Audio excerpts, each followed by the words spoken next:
Can't dig up a couple of these ones that are coming in about you and Ronnie the Limo Driver. Ronnie inspiring songs. Yeah, well, I heard him on the wrap-up show, and he gets defensive. It's weird. It's weird, that whole wrap-up show thing, because he gets defensive and people aren't even goofing on him. I don't know what's going on with him. Dude. Let's see. Let me see if I can find it real quick. Oh, here it is. You don't have to say it to her all the time. Howard is asking, are you in love with her? And either you are or you aren't. Well, I said it a few times, so what does that mean? Do I have to keep repeating it? It's not like I'm not... But John, are you in love with your wife? Absolutely. Right. That's the answer. Yeah. Okay. So are you in love with Steph? I like her a lot. See, when you say that, Ronnie, it sounds to me like you're keeping your options open. No, I'm not keeping... no. Right, I'm with her right now, okay? Not with her. I always question her. See, I have this hang-up, and I talk to my shrink about this, okay? I have this hang-up. Why is she with me? And what does she say? Because she loves me. He goes, I question whether she loves me, because I think sometimes he thinks he's me. You know how people always rap about, like, because am I famous, that's why Beth's with me? But he's nobody. You know what I mean? Like, he goes, I question why she's with me. Yeah, there are a lot of women who've wanted to be with Ronnie for... If anybody really, to get something. If he doesn't even understand the question. If he really listened to the question, you question why she wants to be... If any woman ever really loves someone, it's you. You're not famous. You're not, I a understand rich man. that, but I still have that hang up because I saw shit that my father went through, okay? What'd your father go Not through? you, my father. No, It's me. not you, dude. It's me. No, my father. No. Not you. It's not and your you father. Don't you say a word to me, okay? Who? Because you, whenever something is going on, you know how to attack me. Robin? And I say whatever or whatever it is. I tell you, crazy. And you contradict me, whatever I say. You know what? When you're under the gun from him, all you do is sit there and laugh. You can't answer either. You got no comeback to him either. So don't even go there with me with anything. What has this got to do with me and you? Because I was listening to this He's shit. nuts. Because I was listening to You're this nuts. shit I am You're fucking nuts. You really are. I am fucking nuts. I was laughing. Everybody fucking I here don't is need out of to their answer fucking him. minds. You're nuts. Everybody who works here is nuts. Ronnie, In their the own guy fucking asked way, you okay? a question. Why can't you say you love Stephanie? And it's then got you nothing go, to do with I you. question Why whether- do I think it's? Why right away you think it's you? Because you just gave him. I said shit with you my wanted, you want father, the not answer? with you. It's not your father. Yes, it is. Your father was famous? No, I'm not famous. The woman your father was with wasn't after his money. He had no fucking money. How do you know? Because I know. Where's his money? He had nothing. I know had where shit. he lived. He had Yeah, shit. But still. You're comparing yourself to me. No, I'm not. You Dude, question whether she loves you? What do you have? She's not a gold What digger. is she with you for then? Yeah. Don't talk. Don't talk. I'm She talking. asked a good No, you question. can talk. Ask All right, him the I'll question. talk. I'll ask the same don't question. talk. Ronnie, you question why your girlfriend is with you. That's just my hang-up, okay? I'm sorry. What It's do you not got have nothing to that do she's with after? you. You got nothing. What is she with you for if it's not because she You're not loves a you? millionaire. You're not famous. She's not. What is she after? I don't You're know. comparing yourself to me. No, I'm That's not. what people Why do say you- about me. They go, "Oh, Beth's with him because he's famous and he's rich." Please, I'm what not- are you? Well, why do you mean you question why Stephanie's with you? You're a fucking limo driver. Yeah, okay. She loves you. How clearly. do you know? How do you know she really loves me? She How do loves know? you because you're. Does she want you she's for not that? after It's anything. fucking words. That's all it is. What is she How do you after know? money? Does she want I you don't for know your what she. car? I don't know What does she What do you think I she's don't know after? if she's after anything. It's What, just in your something mind? in my head. Okay, so in your mind, what do you think she could It's be not after? you. Right away, you What is think she it's after? you. The Nobody, 30 everything grand? doesn't surround around you with me. Okay. What does she think you're after? Your apartment? Those No. Playboy mud flaps? What Stop is it she- now. That big tire in your basement? Yeah. What do you think she'd be after? Why do you think it's you though? It's not you. You're not listening again. This is why you're funny. You don't even know why you're funny. I'm not funny. I'm not funny. You say she's after you for something. That's your fear. I don't. What is it she could be after? You're comparing yourself to me. Yeah, in No, my I'm case, not. someone could be after something. What's she I'm after? not comparing Your myself 15 to bottles you. of Mambo? What is she after? I'm not comparing myself Yes, to you you. are. I am not. It's got nothing to do with your father. What has Oh, she stop it. gained? Well, What how has she how does gained? tell me this? The woman who was how- with your father Was it after anything? Yes, she was. Okay, what was she after? Whatever money he did have, Money, she was he had after. 3 cents, that guy. Boy, was Whatever. she, Yeah, she's a real who was gold she? digger. She was digging her way right to the middle. I discussed this with Stephanie. She knows all about it, okay? I'm not it's even not about criticizing you. you. Of course it is. Oh, God, why is everything Why can't about you see you? it? Because you're putting yourself in my position. No, I'm not. What? What is she after? Dude, I'm she could date, telling she you. could date I'm a police telling you- officer and have the same I'm thing. telling you how I feel. She could date a that pizza it's not delivery about guy. you. It's about what I saw my own man go through, and you keep telling me it's about you. Stick with me, and I'll show you every Rick's Cabaret. what has she gotten out of this? What, in other words, what could she get out of being with you? I don't know. Money? What has she been grasping at so far that you still have this feeling? She's a young, pretty girl. She could get a lot of richer guys I than know you. she You're not could. exactly the richest guy on the Exactly. planet. Is No. she pushing you to do something? No, absolutely not. Then it So then- doesn't seem like she wants So then why anything. would you make this statement that Because that's it's just something in my head, Howard. That's but all that's, it is. But that's not your situation. Of course she loves you. You're a limo driver. You're not David Arquette. I You're didn't not, say I was. You're not Mel I didn't Gibson. say that. Did You're I not- say that? In other words, you're a working man. You're a hard-working man. Yeah. Okay. What is she going to get out I of being don't with you? know. I don't What's she know. gonna It's inherit? just something in my head. Okay. And she's hanging out so long to get it. He Boy. goes, I always question whether she really loves me. I think he thinks he's famous like me. Are That's the you only thing I can crazy? think. Right, Robin? Well, I'm trying to think. Does she go around God. telling Why- everybody she's Ronnie's girlfriend? And You know that who I gets go the out with? Doors open. Yeah, she goes, you know who I go out with? Ronnie the Limo Driver. You know what everyone's reaction is? So you're after his fame and wealth. Right. Oh, come on in. Let's close down the store because you're here. Yeah, Pretty Woman. Let's go on a Pretty Woman shopping spree. You got all that Ronnie money. Oh my God, Jesus! I can't. You ask me a question know. and I answer it, and it's not good enough for you. I don't know if you know this, but my boyfriend is verified on Twitter. Wow. Yeah. With I'm after- 74,000 followers. Wow. I'm after his verification. You know, he's Stop verified. it, man. You know why? Why? You don't even When hear the question. Yeah, but I'm I hear trying you on to. the wrap-up I'm show. trying to answer you. But it's a and you- ridiculous answer. You're Well, that's afraid my she- answer. It's not you. So It's got why is nothing she to with do you with if you. she doesn't love ask you? Call her and What is ask her. she How many after? times have I Are said you to her? secretly rich? Yeah, You're I not mean, telling Maybe, us? maybe I am. Maybe I am. I know you he's don't know what I not. have. No, you don't know what I have. I do know. Yeah, you don't know. Believe me, you I know. No, I've seen everything. Is he like a really wealthy guy who just yeah, decided, I'm going to exactly. drive a limo? I'm going to because I drive like a limo. cars? Yes, yes. You know what? I didn't want to tell you this. Good. Ronnie's worth $7 billion. Right. Exactly. That's why. Right. He's worried. Actually, I own all 23 Rick's clubs. Yeah. Nobody knows. Now Well, you act like I you do. understand. Yeah. Now I He understand. probably told her that. Yeah, I didn't tell anybody anything of the sort. Now stop it. All right. Thank you. I don't know why you don't get it through your head. It's just something that I have a feeling about. I'm sorry. God. And all you do is laugh. I got it. Okay? Well, when you're you're under the funny. gun, Well, when you're under the gun, look, all you do you- is laugh. Ronnie, your perception is so off that it's just Yeah, it's I'm funny. always Perception wrong. is so I am off. always wrong. Your I know. perceptions are so out the I know. Yeah, Out you're the just window. off. I'm I fucking can't even- crazy. I can't even I'm explain. telling you, I'm fucking nuts. All right, goodbye. You're annoying. You got to hear him on the wrap-up show. Oh, my It's the goodness. greatest. Oh, I mean- can't believe that he Oh. believes somebody's after him for. His I mo- still can't figure out what the for is. And For this- what? He saw his father go through that. No, he didn't. Father didn't go through anything. His father was a divorced man. He had a girlfriend. She was devoted to him, even when he was ill. I remember. Listen, I know Ronnie all these years. Well, that woman was hanging out, waiting until the bitter end. And you should see what she got. I to think she, get what was there. I think she inherited a $14,000 condo after putting in 30 years with him. Oh, okay. Yeah. Own place. It's But is not it, like she's whatever poor, you know? whatever your doubts are, what would they be? Oh, wait, you got to hear this one.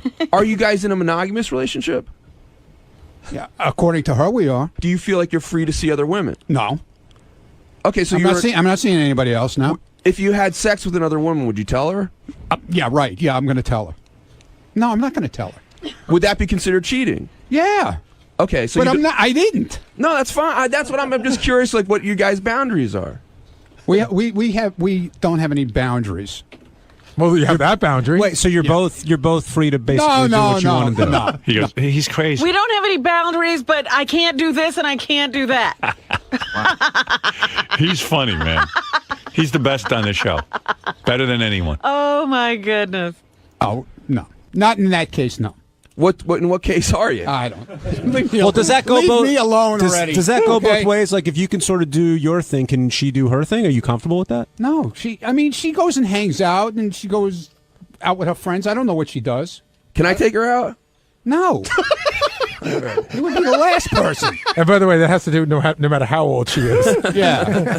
Why did you call Howard out on about her mom? on the age thing? You feel like he's picking on your age? He always picks on my age. And you can't say he doesn't. He says he doesn't, but he does. He brings it up a lot. You're the oldest guy on the show, so I Okay, think he brushed your fine. balls about that. 'Cause- Whatever. Yeah, but Ronnie, still. again, like in junior high school, if you poke somebody and you see it bothers him, then you just keep poking. I understand. But when I do it back to him, he doesn't like it. Because it's his He's show. old also, okay? But not as old as you. No, but I don't he's point still- that out to you. But he's still old. And he doesn't want to be old either. You think I enjoy being old? No. I'm just living my life, whatever's left of it. I think okay? you're enjoying yourself very Yeah, much. I am. I had a great time in Florida. We had an awesome time. It Now, was one of the best vacations I've had in a long time. when marriage came up, you said, That's definitely out. But That I can tell you right here. Hefner. He's Hugh Hefner. No, he's still being you Yeah, from I know. a few years right, ago. I know. He's still into that. He's holding that prize Right. of the Mund name. Right. No questions asked. That's out. But the moving in thing is on the table. It's a possibility. We've talked about it. You've been together 4 years. Yeah. When you say marriage is out, like, because I know a lot of people say it, but they still say, okay, I want to become a couple and I want to live together and I want the idea to be everything the same as marriage, just not officially married. Is that what you mean?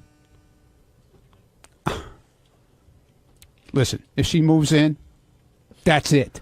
There's no other relationship. There's nothing. There's not going to be engagements. There's not going to be put a ring on her finger for 10 years. There's not going to be any kind of But the diamond idea, ring. but if she does move in, the idea might be this is our lifelong partners. As long as it might last. do you think at one point she may want that stuff, though, Ronnie? What? A ring? She says no. And I told her it will be no. And if she insists, that it's going to be no, that she wants it eventually, then it's done. Wow. She's a saint. I told her no. Look at him. But Is those guys on Bubba said he looks like that mustache is from the Civil War reenactment. Excuse me. I guess he's Ron Perlman. Not Not Ron Munn. Right. He's worried. She's worried she's after him for something. Oh, boy. What could she be after? She's with him. She's working 3 jobs, this girl. I know her. Yeah. She works her ass off. And he's worried that she doesn't love him. I don't think the Munn name opens even his door. He has Right. to open He's it worried. himself. I think he thinks he's famous and rich or something. He's living some sort of Something delusion. he's got, and she's going to Right. get it. She's going to get What are it. you talking about? Why don't you She's just got- change your name to Howard? She goes, what? Howard. Howard. Howard. Howard. Why? Are you crazy? You're crazy. Okay. Listen, she has her own thing. She does her own thing. She Wants works, the Munn name. She works 2 jobs. I know. Believe me, I know. You know? She's a hard-working girl. She ain't getting anything out of being with you, that's for sure. Yeah, I mean, she looks like a gold digger from the description. Right. And she's not. I can see that. I think she just wants to be. I think she just wants to be a Munn. Because I don't get you, man. I really don't. I don't. It's I know you don't. It's really something that's in my fucking head. I'm sorry. It's got nothing to do with you. Sure. I understand. I told you about this a long time ago. Yeah. You did? I forgot. I'm sorry. Oh, don't tell me we didn't talk about this. All right. We did. Okay. And you agreed with him? You Years were in ago. The car. Years ago. He's driving. I don't want to crash. He'll drive me into a lake, and I can't get out. You know what? He's so full of shit because we talk about stuff all the time, and he'll deny it from now until next year, okay? I'm not denying anything. Who knows what you say? Yeah, okay. All right. She's We're a- still trying Fine. to make it out. She ain't a gold digger. She's a dirt digger. Because believe me, you got nothing. I don't know what you're worried about. You don't have some mass fortune that she's It's after. got nothing to do with that. So why do you think she'd be with you if she didn't love you? What is don't she in? know. What do you think? What do you think she's looking for? Yeah, she's I not don't. I don't It can't know. be the Munn name. The Munn name closes doors. It doesn't Right, open doors. Yeah.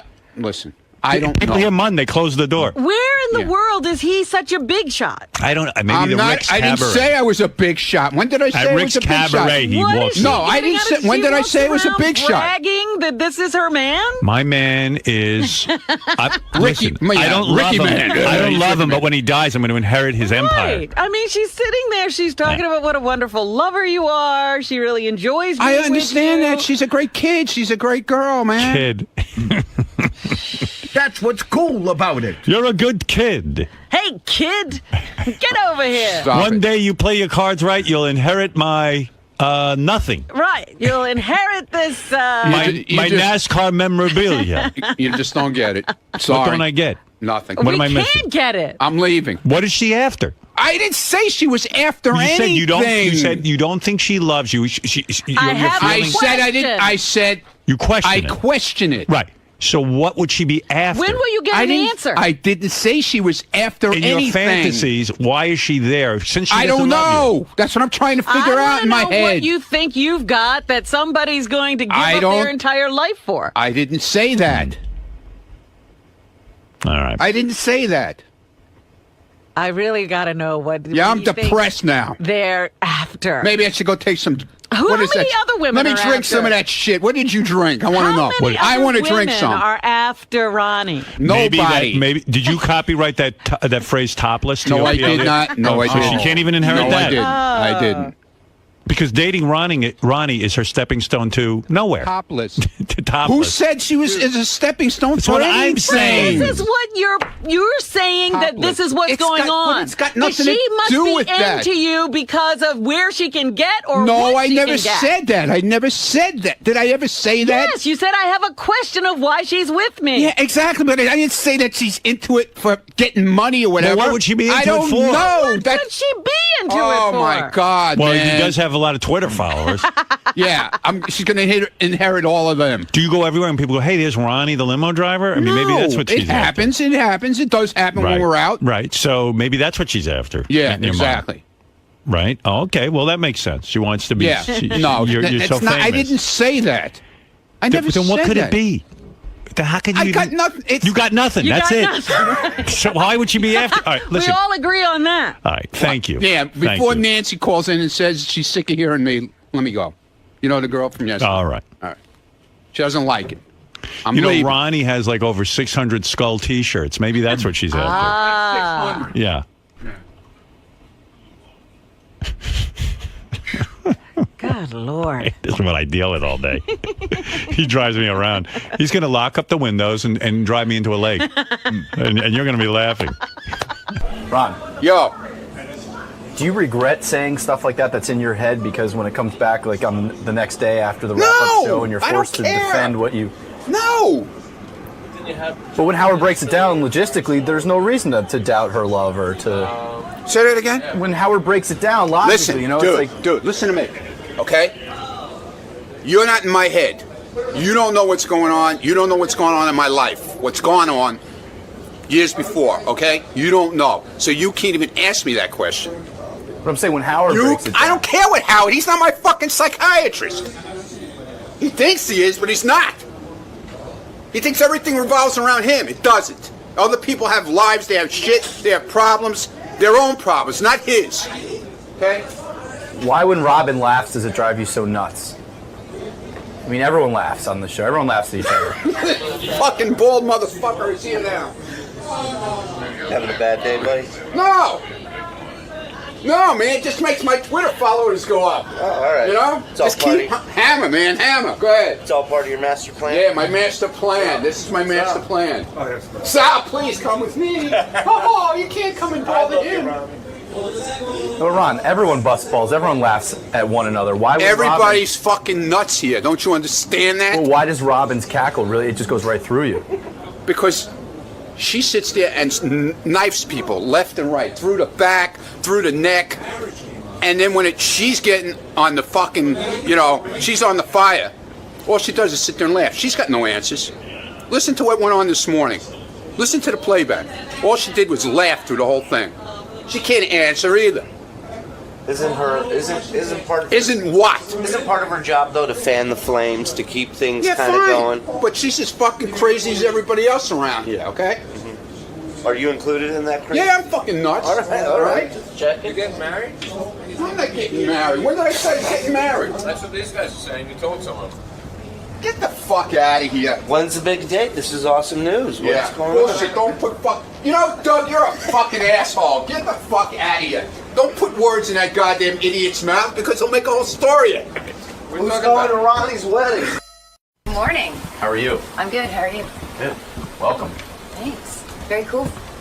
Oh, let's see what's going on here. Nice.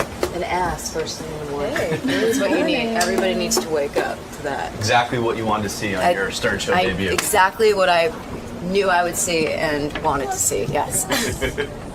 Right this way. Right this way. Cool. Wow. Thank you.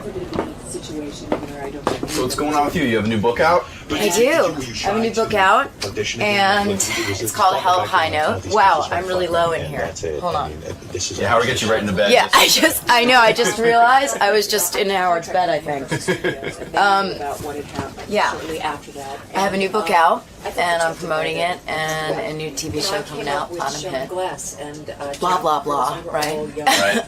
But more importantly, you're going to be meeting Howard for the first time on the air. I am going to be meeting. How are you feeling about that? I feel good. Contract player means Excited? I am excited. A little bit of nerves at all? I'm not really nervous because I think he's really funny. And that must have driven because when you would get offered roles. I'm kind of good at. I'm a good sport. It's kind of a People can kind poke of a fun at beautiful me. thing too because you're guaranteed. I'm also work. from New York, so I think we're gonna get along. You're interesting. You've worked with a bunch of very talented people. You're very talented yourself.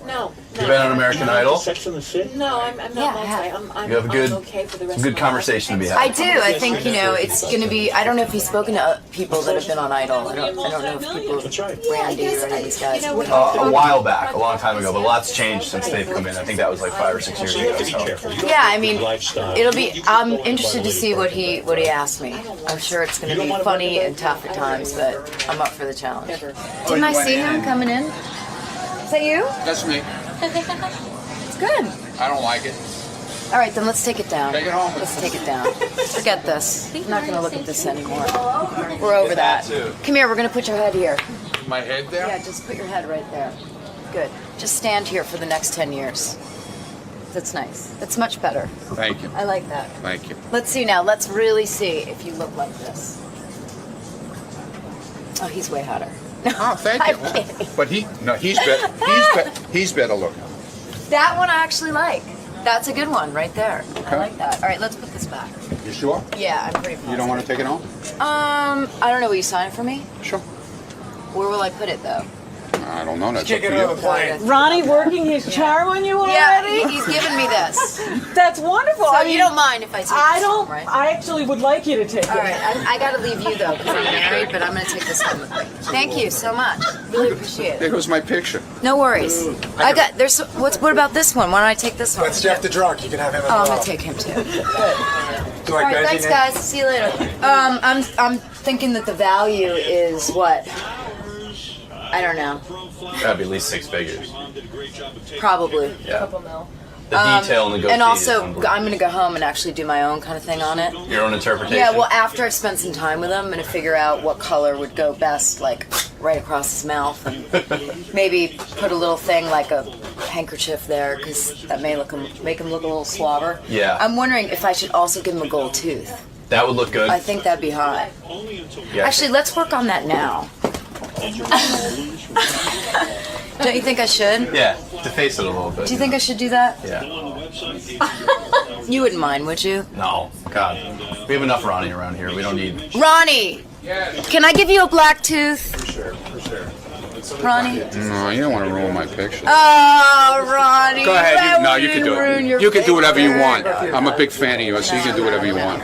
Ronnie. I thought you were great on Idol. Oh, thank you. I really appreciate that. Oh, Ronnie. Ronnie, I'm really liking you now. See? I know how to work it. You do. I bet you everybody knows how to work it here, so that's... Not really. Really? Not like really. you, Ronnie? I have the charm. Oh, does this guy have a zit on his nose? Yeah, and he has one on his ass too. Oh, I don't want to know how Just you so know you that. know. I don't want to know how you know that. Well, That's okay. okay. I love this. My wife just stopped by. Hey, I'm glad you stopped by because I'm going to get Cara DioGuardi is here too. DioGuardi. Cara DioGuardi is here, and I want to talk to her. But as long as my wife is here. I smuggled a dog in. The dog, Can you believe it? The dog you brought into this building from North Shore Animal League is the cutest dog I've ever, officially the cutest dog I've ever seen in my life. What is that dog? This is Duncan. He's 10 weeks old. He's a Basset Hound mix. He's from one of our southern rescues. I just want to, I know you have Cara. I just want to say North Shore Animal League America in Port Washington, we have our huge adopt-a-thon event this weekend. Over 700 dogs, and we'll be at the North Shore Animal League this weekend on Saturday. This dog isn't adopted, the one you're holding? No. I wish I had a TV show right now. If you saw this dog, you would adopt him. So cute. What's his name? This is Duncan. Well, he can be whoever we want it to be, but we named him Duncan. What kind of dog is he? A Basset Hound mix. Oh, my Muddigree. God. You know, we like to call them Muddagrees. What a beautiful dog. And he's so good. Are you kidding me? Look at him. It's like a baby. They didn't even know that it was a dog. They thought it was a stuffed animal sticking out of my bag. In the building here, because they don't let dogs up. How old is he? 10 weeks. 10 weeks. Oh, neutered, completely ready to go. He'll be available this Saturday. I love him. Yeah. See, I don't know how you volunteer there because I see these dogs and they don't have homes. This dog breaks my heart. Well, the beauty of North Shore Animal League is that every time I go, it's a new crop of dogs. So I know that these animals are being adopted. People come from all over. The only thing that breaks my heart are the adult dogs that are still there. And I just say, when you're there looking at these cute puppies, go to the adult dog area because they're already trained. What is your name? Your name? Beth Stern. It is? Yeah, I just got interviewed by Lisa G about that. Oh, okay. Because I said to Robin this morning, I don't know your name. Because I said, what is he going to do if he has the... I read a press release, not a press, I read a news article yesterday that said you have a new TV show. Yeah, I don't know why they're press releasing right now. It's a pilot, but apparently TV Guide Network is really excited about it. And it's called Gossip Cop. Yeah, it's a website now, gossipcop.com, where they debunk celebrity rumors. So I think it's a really great message, and people can go to the site now, but now it's going to be a TV show. But they say your name is Beth Ostrowski Stern. And then even last night when you were reading it to me, I said, I've given up trying to figure out if you're Beth Stern or Beth Ostrowski Stern. What would you like me to be? Me? I mean, my vote is Beth Stern. Okay. Because I played a clip this morning of some guy mangling your name, and it's like the guy. What did he call Beth Ostrowski? Or Trotsky. Is it really hard, Ostrowski? Yeah, it's a hard name. Why don't I legally change it and then I thought you did. No. Oh, you didn't? No. So legally, what's on your driver's license? About the Ostrowski. Oh. Yeah. Well, why don't I legally change it, and then there will be no more questions? Yeah, but you got to say to people, I want to be introduced as Beth Stern. Absolutely. I will announce it now. Please introduce it. Yeah, because I'm going on Fox I was on Fox and Friends just now. Now I'm going on Good Day New York. I will tell them to introduce me as Beth Stern. Thank you. And LX this afternoon. Yeah, I just want to know what your name, because people say, well, what is your name? I go, I don't know. Because I don't know my wife's name. Well.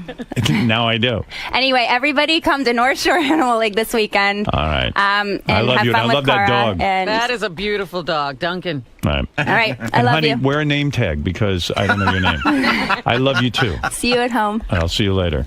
And she is one of the hottest Jewish women in the world, by the way. I don't know if you know that. When did you become that? There was an article that says she's on a list. Aren't you on a list that says you're the hottest Jewish woman? Yeah. Hey, take a picture of that dog and put it on Twitter. That is a great dog. If you see this dog, you will adopt this dog. Wow, what a dog. And feels good, too. I just gave her him a little pet. Right? Such a soft coat. I'm tempted to take that dog. I like him. That is a beautiful dog. You could not go wrong. We got a house full of pets, though. No, you don't. You got 2 cats and a dog. That's a house full of pets. That is not. Cara DioGuardi. DioGuardi was on American Idol for 2 seasons. Yes. And I don't know what happened after that.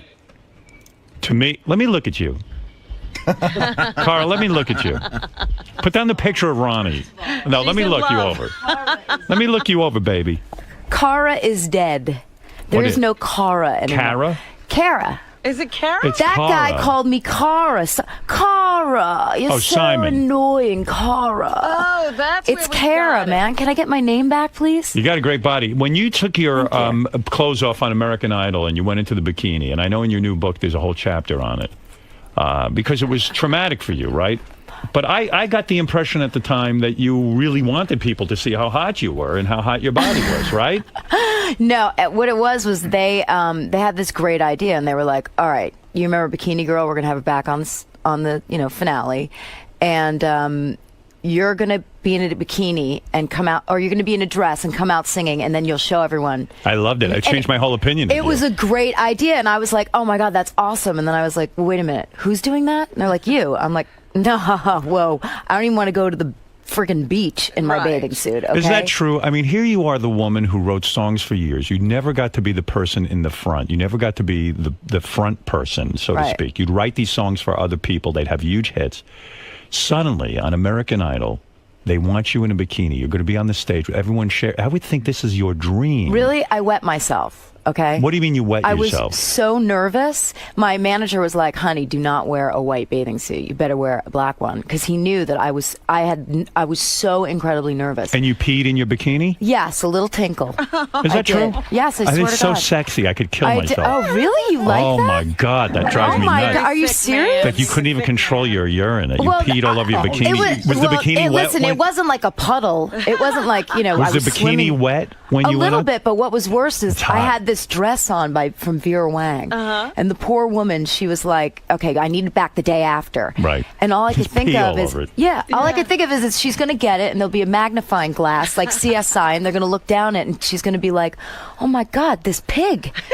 Tell me you defecated in your bikini, and I'll marry you right now. No, I didn't. I didn't. You did not? That one I didn't. That would be so hot if you completely lost everything. That would, that would have been really interesting for Bikini Girl.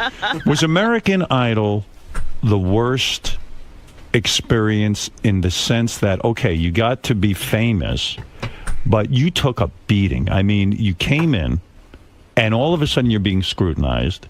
Mm-hmm. You know, everyone's calling your name. I was doing it too. I mean, you were, everyone's like, get her off of there. They don't need a fourth judge. No, I totally. It was like I broke up the Beatles, and I think what was really frustrating for me is that I could never voice who I really was, and they didn't set it up so well. So people were like, they didn't introduce you properly. Who the hell is this girl? She's got like some teased hair. She looks like Paula's cousin. She's sitting there. And part of it was I was so incredible. I sat on the couch in the back of the studio. I got coffee for some of the artists at times. They'd walk in and go, "Honey, I need it black with milk." Right. So I was so behind the scenes. The weird, in a way, they could have orchestrated you coming on American Idol in a better way to make people like you and understand the need for you. Because if you really analyze it, more than Simon, more than Paula, more than Randy, you've actually written. How many hit songs have you written? When I say hit songs that have been on the top of the charts. A lot. Like 40, 50. I've sold songs of mine have sold over 159 million records. Wow. 159 million records. Songs that So if they had made that clear, like I didn't know anything about you. All of a sudden, I thought you were Paula's friend or something, or you were using you to keep Paula in line, which is the worst thing. That's almost to bring someone in and say, hey, she's here to get Paula in line. Look, it was not easy, I got to tell you. And I think the hardest part was when I did sometimes read the blogs. And they were pretty hard on me, but also at the same time when I'd watch the show, I'd be like, she is annoying, that person, because that person wasn't me.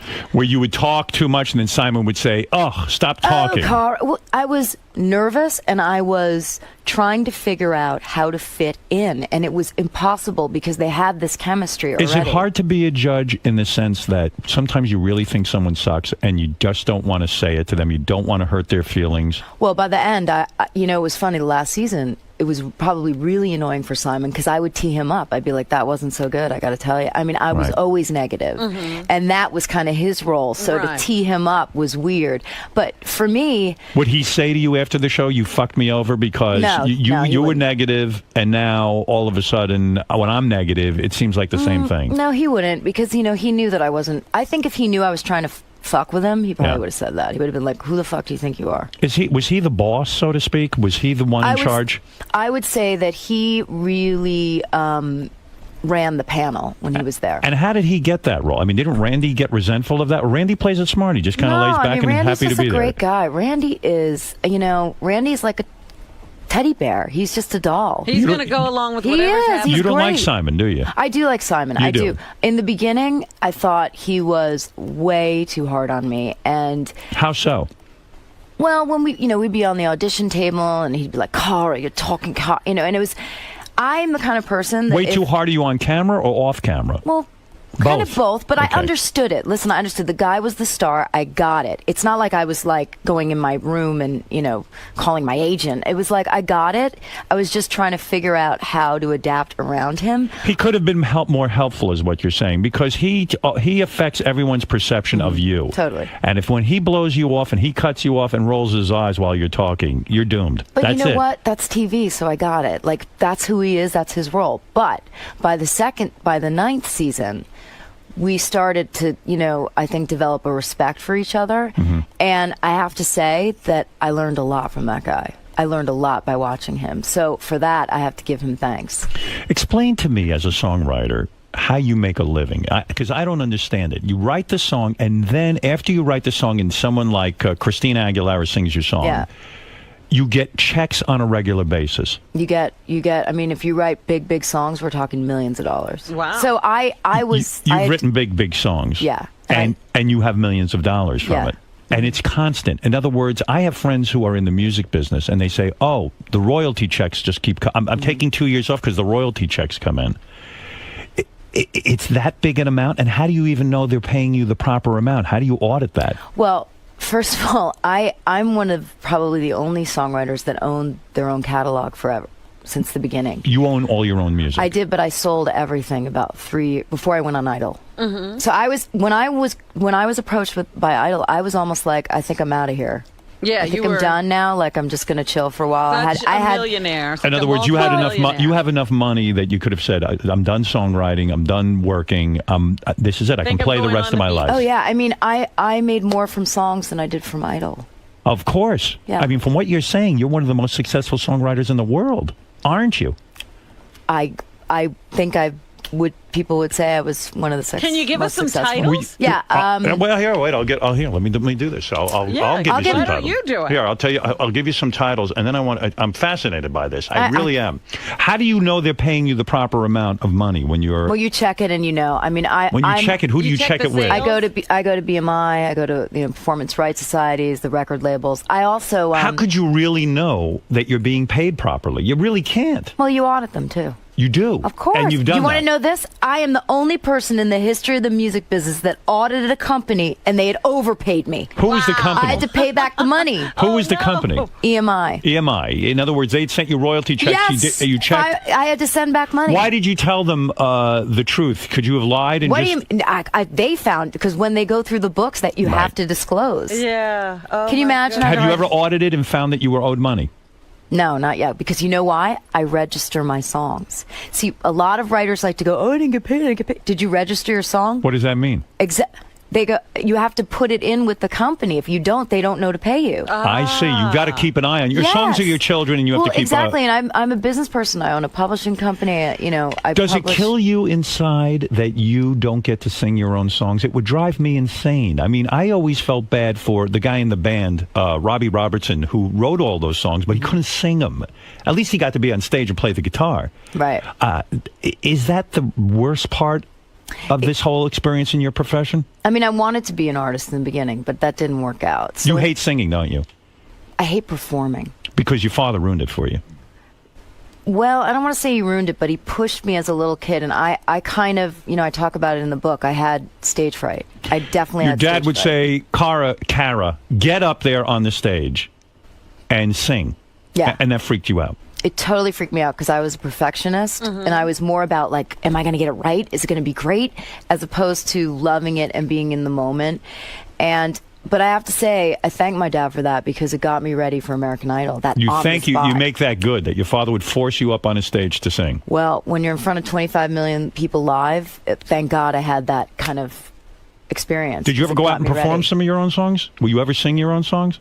Well, that's sort of how I got to writing the book, is I was doing these shows where I was singing the songs I co-written and telling the stories of Is how that what they you came did? to be. Because of American Idol, you probably said, hey, I could go out and do a little show and people will come here. Like Burt Bacharach Well, used to my do that. manager forced me to do it again. Burt Bacharach couldn't sing his own songs, but he became such a known personality as a songwriter that he could go out and people would say, okay, I'll maybe go see him. he can't sing it so great, but that's it.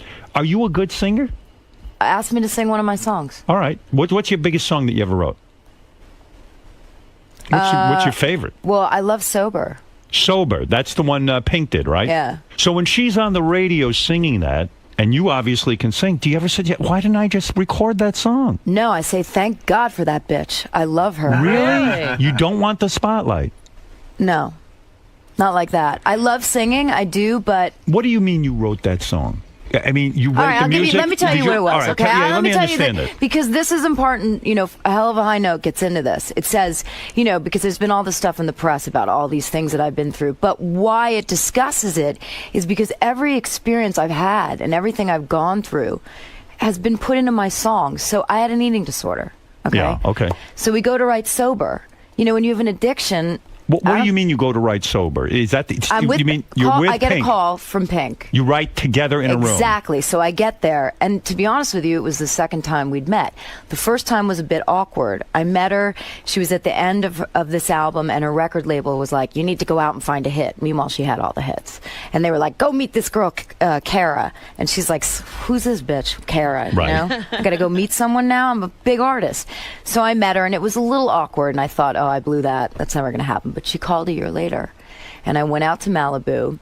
Isn't it funny you think you blew it? She blew it. She needs you. She needs I don't know the if she songwriter. needs me. She's pretty damn good, I got to tell you. She's I think amazing. she's a very talented woman, and I like her music. She's writing a lot of her Wait, songs. she really does. So I'm going to tell you what And happened. I love that song, Sober. Well, so what happens is I go out there and I'm like, you know, let's talk about what happened last time, because as women, you know, you never want to be in a room with a woman and there's some weird shit going on. So we Right. cleared the air on that, and then we opened the bottle of wine. Right. And I am not a big drinker. Like one or two, and I'm up on the bar, man. Me too. I'm ready to go. Right. This girl, she can drink a lot more than me, so I try to keep up.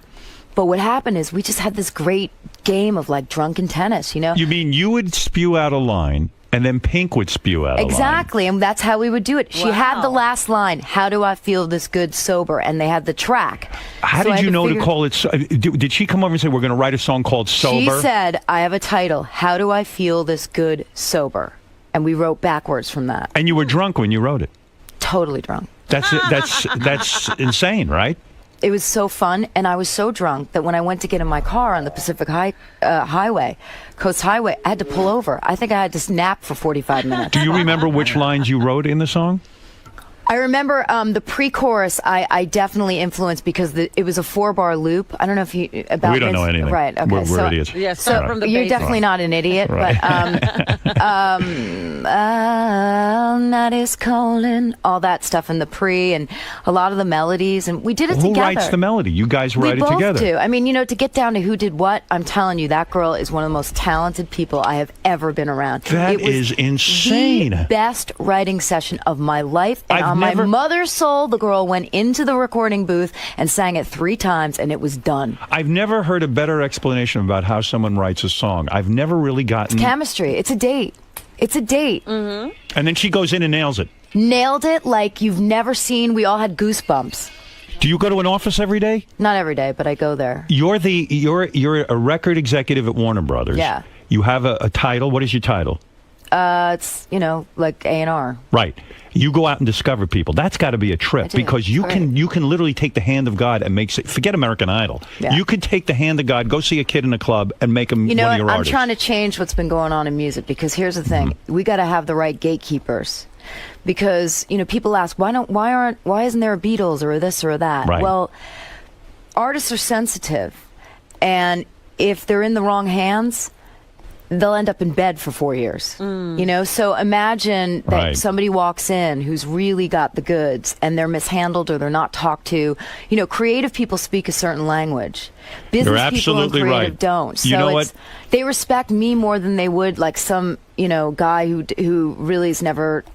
You're written a absolutely song or- right. You've written songs. You understand artists, because what you say is not bullshit. I have friends who are in the recording industry. They can't get out of bed in the morning. They get into such depressions. They feel so much. That's how come they can write songs. They That's- feel this intensity, don't they? They do, and that's, you know, that's partially what this book is about. It's, you know, you cannot write great songs unless you come from a place of truth. And when you talk about Pink, the reason she's so great is she comes from her truth. She's not ashamed of it, and she lets it out there. And she's inspired so many people, especially women. So you sat in the studio with her. She does this song, and you can smell a hit, can't you? I was, whether it was a hit or not, it was a life-changing experience for me. It went in my brain. I went, why would I ever go in the studio with someone who didn't inspire me? Now, after that magic happens, why does she say to you, let's go sit and write 10 more songs? Why is it just the one? Well, you know, she wrote a lot with Max Martin, these new songs, and he's one of the best songwriters ever. You see what's coming across right now? Here you are, a woman who's incredibly knowledgeable about the music industry and have been responsible for millions and millions of records, and yet that never came across on American Idol. And in a way, that's the program's fault. You couldn't have set that up. We didn't know who we were listening to. In fact, you seem to be more important to me now because you do have this credibility. Well, What's the most difficult song you ever wrote? I'll give you a couple of... Ain't No Other Man. Ain't No Other Man. I'll tell you why. Why is that? Who did that, Ain't No Other Man? Christina Aguilera. Yeah. I wish I had that to play right now. Yeah. I'm sure I'll tell you why it was difficult. Why? Okay, let me see if I can clearly state this. You know when you go into karaoke bars? Yes. You know the track, the music they put on? Right. Well, a lot of times today, producers will give you a track. It's already done. The music is sounding great. It's ready to go. Okay? You have to write the top line, which means the melody and the lyric. Right. She had this track from a guy named DJ Premier, and it was going, do your thing, honey. Do your thing, honey. And I was like, oh my God, shut that bit. I'm going to kill myself if I hear that one more time. Right. And Christina's going, this is my single. And I'm like, girl, you are out of your mind. That is not your single. That is like the worst thing I've ever heard. She's like, I'm telling you, this is the single. She knew. And I'm like, how is this the single? Who is this annoying person who keeps saying, do your thing? And she said, I'm just telling you it is. And I had to get out of my own head. And this is really interesting, actually. She was in a great marriage. And she was feeling really positive and really loved. And I was in a shit relationship. Oh. And I was blocking the words for Ain't No Other Man, the feeling, the intention, because it was healthy. Right. It was happy and it was healthy. And you weren't in that place. And I have been in that place, but in that particular moment, I wasn't. So, you married now? Yeah, to a great guy. Who is this guy? His name's Mike. Probably doesn't even work. He probably has you He did work. He was a teacher. Look at this fucking guy. He was a teacher. And He's a good let me guy. tell you, he totally works. He's operations. Operations? What is that? Well, Operations. in the house, we don't have any help. We don't have anything. Oh, so And he's... So I go, operations, I need you in the bathroom and down the income. And he comes upstairs. Is it hard to respect a man who isn't powerful, who like you, who Dude, doesn't that guy have... is so powerful. Are you kidding? But you know what I mean. A man is defined by his job.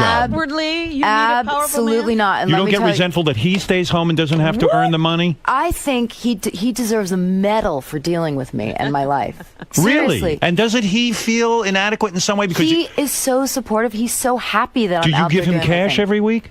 He works. Oh, he does work. Well, he works on we have a bunch of properties, so he's like, he just finished 3 bathrooms. He was away for a month doing them. He works hard. He digs ditches for the house. But you have to pay him. He's doing a job. I got to pay somebody. How do you pay your husband? What do you decide to pay Oh him? God, I can imagine how you think I pay him. No, do you pay him well? I pay him what normal people In other words, get he paid. needs $5,000 to go buy himself a leather bag. Does he have to come to you First and of say, all, he ain't buying a leather What are you bag. talking about? I don't know. He doesn't You know, come to me. He has a his piece of own money. luggage. He owns properties too. He has his own money. He has his own money. Yes, he does. All right, take it easy. Oh my God! I mean, come on, man. You're getting defensive. What did I do wrong? You're attacking her husband. She should I'm be not defensive. attacking. I'm asking. Does he have access to your money? Is there a joint account? No, There is not. Of course not. no joint account. How long you been married? 2 years. You got kids? No, I'm trying. No one today can have Can't. kids. I know. I've been having a lot of sex, no kids. A lot Well, of that's sex. good and bad. Bunch of IVFs too. Oh, You've really? Don't do that. What am I supposed to do? So don't have a kid. Well, I may adopt. Yeah. Get a kid You from can adopt Malawi. me. I think I'm going to adopt Ronnie. Where did he go? And Ronnie left. He's looking to be adopted. He is? Oh, you did all the in vitro. You want that baby. I tried, yeah. But It's hard. it's really hard. What do you think it is? Maybe you exercise too much. No, I don't exercise too much. I think, honestly, trying to get pregnant when you're on a live TV show is impossible. So maybe you need to chill a Stress. little bit. Yeah. I did. I chilled. I gained some weight. went through the process of it again. And the in vitro is a very painful experience, isn't it? It's, you got to give yourself shots. In your asshole. Not in my asshole. How could you shoot into an asshole? You can't It's a hole. do that. Into your vagina? What? Stop it. Where You're do you talking shoot this stuff? a hip Into or your a thigh Oh or my stomach. God. What? Stomach. Into your stomach. Yeah, right here. I just do Let me it right see. here. Show me your stomach. No, I can't do that. Lift right up your now. dress. No, And I'm not show going me. to lift up my dress. You know you No. want to. Oh, God. Did it drive you crazy walking around Los Angeles all these years being this incredible songwriter, selling millions of records, and nobody knew your face? Nobody knew who you were?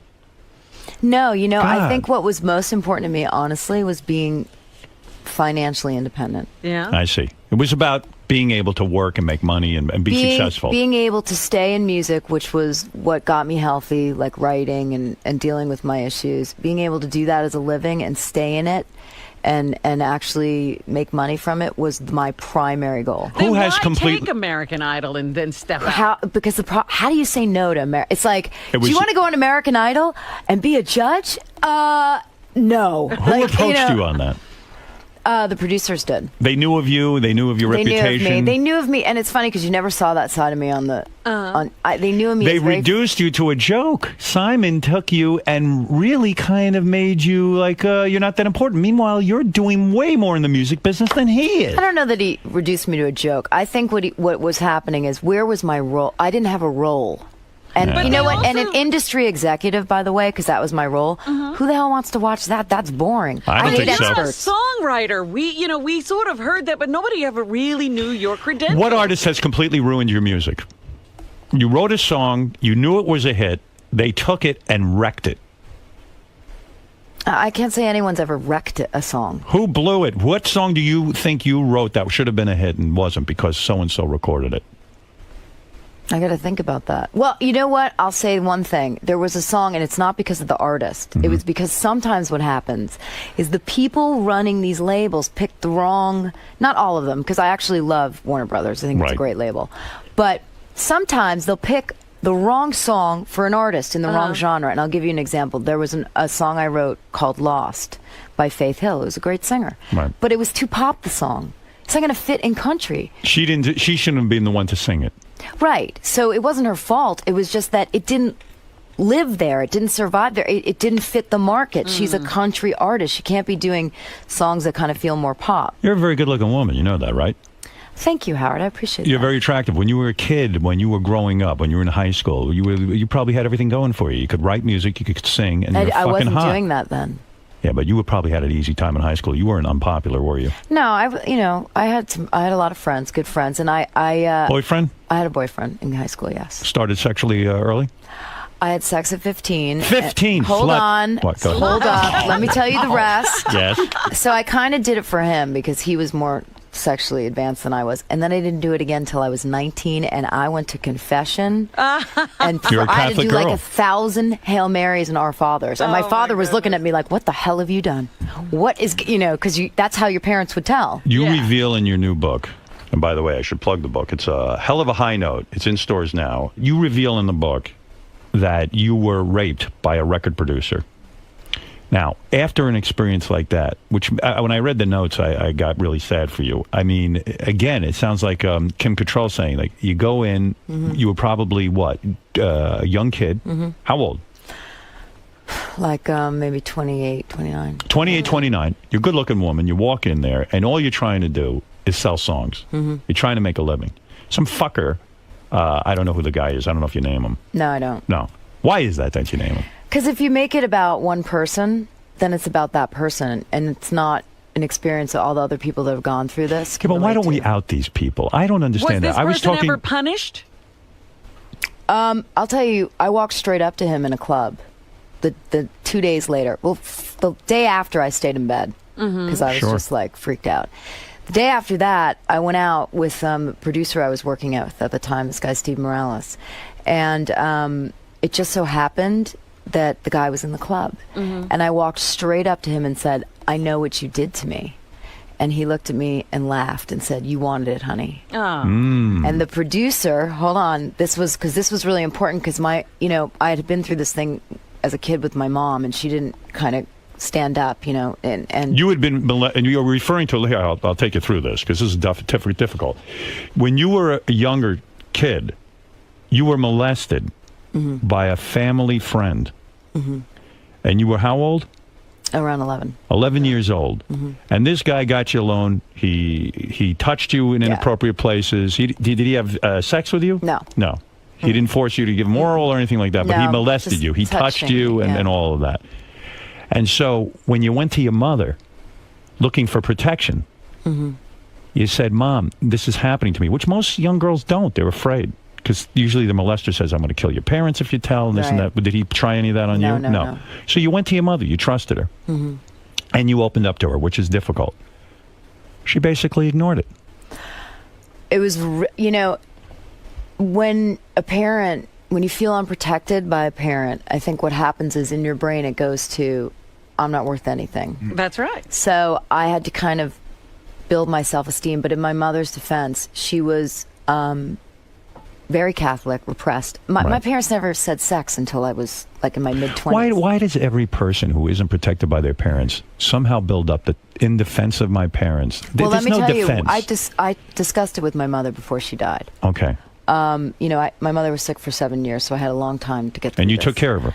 I did, and I forgave her. It was the kind of thing that I know it weighed heavily on her because now that I've written this book, a lot of her friends Kara, have called and talked about what it. was her response when you said, Mom, why didn't you do She something said, for me? I wasn't strong enough, and I'm sorry. And that's what you don't understand, Howard. These people are doing the best they can. No, I do understand and that. they don't She have really the was. wherewithal. She didn't I have. There was no understand. Oprah back Would be then. right, yeah. There was No, no I one understand to tell. And that. this was one But of her this is- close friends. let me I mean, ask it was you a bad something. situation. If you did have a child, or any child that you know came to you and told you this, how come you have the strength to stand up for that you're person? talking to a girl who got slapped 2 weeks ago by some girl on the street for interrupting when she was yelling and pushing her daughter. Good. Well, how come you right. have the strength and your mother couldn't find the strength? Let's not forgive her so different easy. people. We're different people. Two different We're different times. Why do we have to forgive? Because if you don't forgive and you don't let it go and get past it, it's just going to eat you alive. I've moved on from it. You're looking at a guy who's eaten alive, and let me tell you, You know something. what? I'm You still look pretty standing. damn good. Goddamn right. You look pretty damn good. Are you enjoying it? So getting back to this painful subject. So you had been through this, and I don't understand what happened with this record guy. You Okay, go so in, this is what happened. So I go up to him and I say this, and he laughs at me. But the producer I'm with sees this, the guy that I went to and goes up to him and goes, "You fucking ever touch her again, I'm gonna fucking." And so he stood up for me. Right. And it was this amazing moment where I just felt like so protected by him. How did this guy rape you? Were you on a date with him? Yeah, I was on a you date were with on a him. date. So what happened was he had been acting like he was so interested in my music and that I was so talented, and I was, down in Miami and I didn't have any friends there or anything, and I was working all the time, and he seemed really nice. He had, a daughter, I don't know what age, but he seemed like a good he was dude. divorced, but seemed like a good guy. Right. And, we went on a date, and then, Where did he take you on the date? Dinner? Yeah, a restaurant. Drinking a lot? No. Okay. No. And it just, at the end, we went back, and I guess... Where, his room? No, he walked me to my apartment because I had rented an apartment, had an apartment there. And we started, kissing, whatever. But I was like, no. Date didn't rape wanna is go a very that far. strange thing. Right. Because you don't realize it's happening to you because it's not a stranger. It's someone who you actually thought you knew. That's right. And so, before I knew it, he's like, it was just He's you're kissing frozen. you, and then all of a sudden... And I'm like, no, and you said no. a million times. And he kept kind of pushing it. Yeah, and then And he pushes himself into you. right, I'm not sure that he. I don't think there was, You don't think there was penetration? No, there was that, but not. He didn't. Come or Yeah, something. he didn't come. You don't think he came because No, what? 'cause You threw then him I off was you? like, then I started. I think to it got awkward. It got weird, and you just said no, again, and then get finally, off of me. he was like, He was pushing a little bit too hard. Wow. And wasn't Yeah. taking no for an answer. Yeah, it was really. The fuck is wrong with guys? Why does a guy get off on? Well, I know it's not about getting off there. It's a power trip. But in his mind, he thought he literally thought that's what I wanted. Because I went up to him and I was like, I know what you did to me. And in that moment, for whatever it was, I got some power back. Would have been nice even if he could have said to you, you know what, I got carried away. And I would have understood that. That you would have responded to. If he said to me, you know what, I thought about it and I was right. I was a little wrong. too aggressive or whatever. But no, he said you wanted it. Yeah, clearly you wanted it. And by the way, here's the thing. It's like, I really was, all I cared about was doing my job and getting my songs on records. I was like a scrapper. I mean, that's what I cared about. I did not care about. I never had sex with any guy I ever met on the first date. The guy who yelled at him for you, did he try to have sex with you? No. Because that would have been my move. No, I would have yelled at that guy. What about me?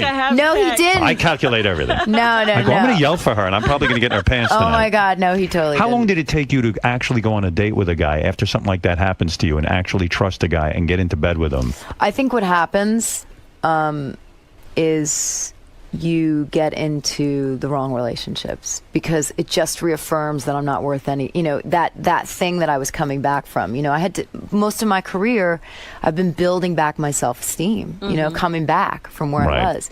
And that's why I used all those things to write Walk Away, because I did get into a bad relationship. But I finally got it right. I'm with a great guy now, and that's why this book, I think, is important. Doesn't date rape taint every relationship you have with a man? Aren't you sort of expecting that every man is an animal? I think what it does is it makes it very hard for a person to be intimate. To truly, like, it's one thing, when you first meet someone you've been dating and then you start having sex, right? And it's like that new thing. But once it becomes like something you've been doing with them, it's the intimacy that keeps you together. I love that challenge. I wish I had met you right after that. Really? Because I love the challenge of making someone feel trusting. Is that the strangest thing you've ever heard? I've done it 3 or 4 times in my life. Really? Absolutely. I'm terrific at that. You're I'm a cleanup batter. Date after date rape. Many women have come to me after date rape and said, I'm talking with them. They tell me about it. And I go, now here's a challenge for me. Oh, my God, you're a sicko. I love it. I never knew that about you. I nurse women back to health. You do? I wish I could have nursed you. I wish I'd known you. I wish I knew these women. I don't even know them. I know. Oh, God. The book is called A Hell of a High Note. It's in stores now. Carol will be signing copies of her book at the book review in Huntington, New York. This is a very important appearance, and you will get to see her. You will sign everything, and you will sit there and sign everybody's book, right? Not only will I sit there and sign it, I'll take pictures and photographs. And will you kiss them? Talk. I hug and kiss all of them. You do? Not French. No French kissing? No, just well, then you haven't gotten over your situation. No, you're right. You need God, me to... what kind of a book signing would it be unless there was tongue? Total orgy. I had anal with all of the people online at my book signings. Really? Absolutely. Oh that's why you're my ass was weird. so sore. I know. That's why. That's what's going on. May 7th at noon at Book Does she Soup. still have people coming up and singing to her? Yeah. Because you know what's so cute? You're going to be on a new show, right? You're going to have where you're a judge. I had judge on a songwriting. But this makes sense because it's a songwriting competition, and you're a songwriter. Yeah. So this should be good for you. It's really, actually, it's a great show. Maybe you'll get to shine. And you like this better because it's pre-taped, so that you feel it can be edited. And yeah, that's got its own issues because I have a lot to say, but they edit everything down. What the fuck is wrong with Paula Abdul? Go ahead. Really, what is wrong? What are you still friends, or you got? Did the I just saw her 2 weeks ago. American Idol experience ruin your friendship for a while? I think it was tough for Paula to arrive on set one day and then for them to be like, "Oh, by the way, there's fourth judge." Like you were very this is interesting in your book. Your book makes a lot of interesting revelations. When you were hired for American Idol, Paula Abdul was already working there. She was a good friend of yours. The type of friends that you guys go over her house and hang out and all this other stuff. Not for years, but we'd spent a really close amount of time writing together. But you have to understand, friends like my friend from high school, whatever, that I still see, and then there's celebrity friends where you're friends for a minute and then they go off and they do their things. It's not the same. But she was insulted. She showed up the day on the set, she should have and been you insulted. were there. All of a sudden, there was a new judge, and really, she shouldn't have been any more insulted than the men. But she was, because she was a woman. You were the new woman judge. Well, I'm sure Randy was sort of like, "Hey, what's going on here, dog?" Why didn't they sit them down and tell them? What were they afraid of?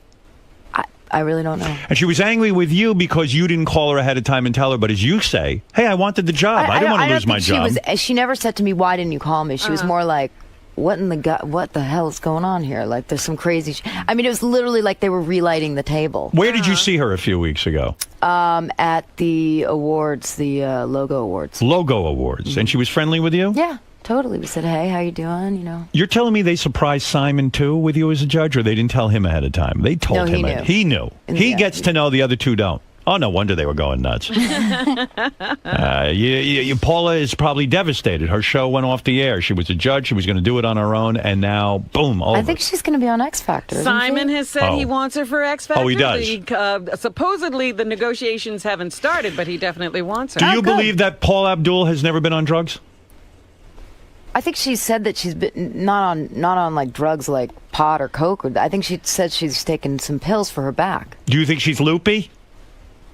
I think that Paula is creative, and I think that, she's just, that's her energy. Sometimes. You don't think it's ayahuasca or any of this stuff? What's ayahuasca? You know full well what it is. I swear to You've God, never been to Peru and had an ayahuasca treatment? What? It is a leaf. It's an herb. An ayahuasca? That's right. I grew up, my parents said marijuana, so I don't know. Ayahuasca is the new thing now. But it does say in my book how I got, You got stoned at Paula Abdul's house, and she claimed the pot brownies you found in her refrigerator were put there by someone else. Do you believe that for a minute? I believe that 100%, and I'll tell you why. Why? Because they were frozen there, right? Nobody knew what the hell they were. The maid took them out to de-thaw them. And then she ate one and ended up in the hospital. I ate 6. I couldn't even walk. For 3 days, I missed Father's Day. My father's like, what the hell? You got to be in the music business with a bunch of drug addicts. You're a wild chick, I bet. I bet you that, you revealed a lot in your book, but I bet you've probably been with another girl. I've kissed a girl. Yeah. And I liked it. You've kissed a girl? You never got full blown on lesbo I kissed experience. a girl. Ever been to an orgy? No. Ever have 2 guys at the same time? Hell no. Nothing. What's the weirdest thing you ever did sexually? Anal. You said that. I didn't say that. You're not up for that? Oh, God. What was that? That's you clearing out. Oh, my God. It would be way louder than that. When you make love to a man, will you ever play with his buttocks? Oh, yeah. You will. You'll put a finger in there. You will, won't you? How dare you? You do? You have the most fun job, Robin. I do. Literally, this is the gig right here. I used to think it was Kelly and Regis, but now I'm thinking this is the gig. This is the gig. This is the gig. This is We're the all gig. having a party. Can you make that sound again? No, not with that. That one. That's actually me. Oh, my God. That's like music to my ears. Sometimes do you ever say to yourself, I imagine it was really difficult in the beginning to get credibility as a songwriter. Like someone's going to go, who's this person? Why would I sit there and write a song with them? And also with a name like DioGuardi. I mean, it's a nightmare. Cara DioGuardi. For How TV? did you get your credibility? Did you have to write a song on your own first, and then when you have a hit song first, and then the people will write with you? Not just one hit song. You got to have a few. How many songs did you have to write before you actually got credibility, where people would turn to you to help them It was write? the Enrique Iglesias record that changed my life. Enrique Iglesias record? Oh, this cat, man. Forget it. What did he do to you? You know what he did to me in the Jingle Ball down here? No. What? So the first year after I do this, I write the scape. I said to him, he said, I'm doing the Jingle Ball. Oh, yeah, Jingle Ball. In Madison Square Garden, everybody there. I'm like, oh, my God. He's like, you come. I'm like, great. Yeah. And we get there. He's like, you want to sing the backgrounds? I'm like, the backgrounds, you mean on stage? Yeah, you sing the backgrounds. You wrote the part. You could do it. I'm like, all right, great. But just cut the mic so no one hears me, because I don't remember all the parts. So I get up. I got a coat on, right? Like a big, bulky coat. I'm sitting there singing. Oh, next thing I know, these 2 people next to me that were wearing a jacket rip the jacket off. They're in skimpy little outfits, and they start salsaing, and I'm sitting there frozen in like a wool coat, not moving, and I'm like dying. I turn around, run off the stage, and the security guy goes, ma'am, what's going on here? And he quarantines me. He thought I was a Craze fan. Enrique gets off stage, and I'm like, Enrique, man, tell this guy what's up. I never saw her in my life. Oh, wow. I've never seen her in my life. And they threw you out? No, he finally said, but this guy's crazy. We'd be in the limo, and he'd say, stop it, you're hurting me. And the limo guy would turn around, and he'd go, she's hurting me. And he'd get out of the car to get me, and he'd jump in the front seat and drive away. When you just stood up to tell that story, we caught a panty shot. Really? We saw some panty. What? Show me. Show you panty? You're out of your Wait a mind, second. man. Get out of your You don't mind. have enough money No, for that. show me on camera. Let me see what happened. Oh, They're yeah. saying Like, they caught something. Wait, they say they caught panty. Let me see. What are they talking what? about? They Who don't have said it? I don't know. If you guys call Panty, my checkbook. I'm writing a check 'cause I need that Good. panty shot. All right, let's. The new book is called A Hell of a High Note. It's in stores now. A couple of quick phone calls, and then I'll let you out of here. Let's go to Rick. Rick in Pittsburgh. Go ahead. Hey, thanks, Howard. Carol, why do I suspect that you like to have your ass spanked during sex? Is that true? Why does he suspect that you like to be spanked? Are you? Oh my God! Did my husband call you? Yeah. Is that something you enjoy? Do you like rough sex? You like to be choked? You like to be spanked? Anything going on there? Choked and spanked. Yes. Nothing wild with you. I mean, sometimes my hair pulled. I guess. Yeah. Are you highly orgasmic? I don't know what that means. Someone told me you like to be called anti-Semitic names while you're having sex. What? Is that true? You're out of your freaking mind. All right. Yes. The panty shot is ready. All right. What? Let me see it. There. Let me What see it. panty shot? Are you? Look. Take a look at the camera. I mean, take a look at that monitor. Let's see. Whoa! I saw a little something. I don't know. Right there. You guys have a camera right up my panty. Not up your panties. It's right over there. Listen, it happened. You guys are a bunch of sickos, man. Are you joking? Well, it's not bad. At least there's bad. not You look hot. cellulite or anything. Oh yeah, there it is. Oh, now I see it. You're wearing white underwear, and it's sexy. Thank God I wore underwear. You're a very sexy woman, I'll tell you. Oh, really? Thank That's you. right. You can write about this in your next book. That I said you were I was sexy? No, that you had a panty shot. Paul, go ahead. Good morning. I wanted to see if you guys had watched the Voice show last night. I watched a little bit of it. I didn't see it. No. Was it good, Robin? It was interesting. All right. Yeah. Let's go to Tony. Tony, go ahead. Hi, thanks for taking my call. Kara, I just want to say I Googled you as soon as you appeared on the show, and I just thought it made for a much better experience. I really respected what you had to say. You mean when she was you on so American much. Idol? I really appreciate that. All right. I really Also, appreciate that. I have one other thing I want to say quickly. Did you try cough medicine for a replacement for IVF? No, I didn't. Cough medicine? What? Cough How does- medicine. You really? want to look into that. Doctors won't tell you about it, but it doesn't make for great radio, so I won't go on. You're telling me that she can have a baby if she drinks cough medicine. Absolutely.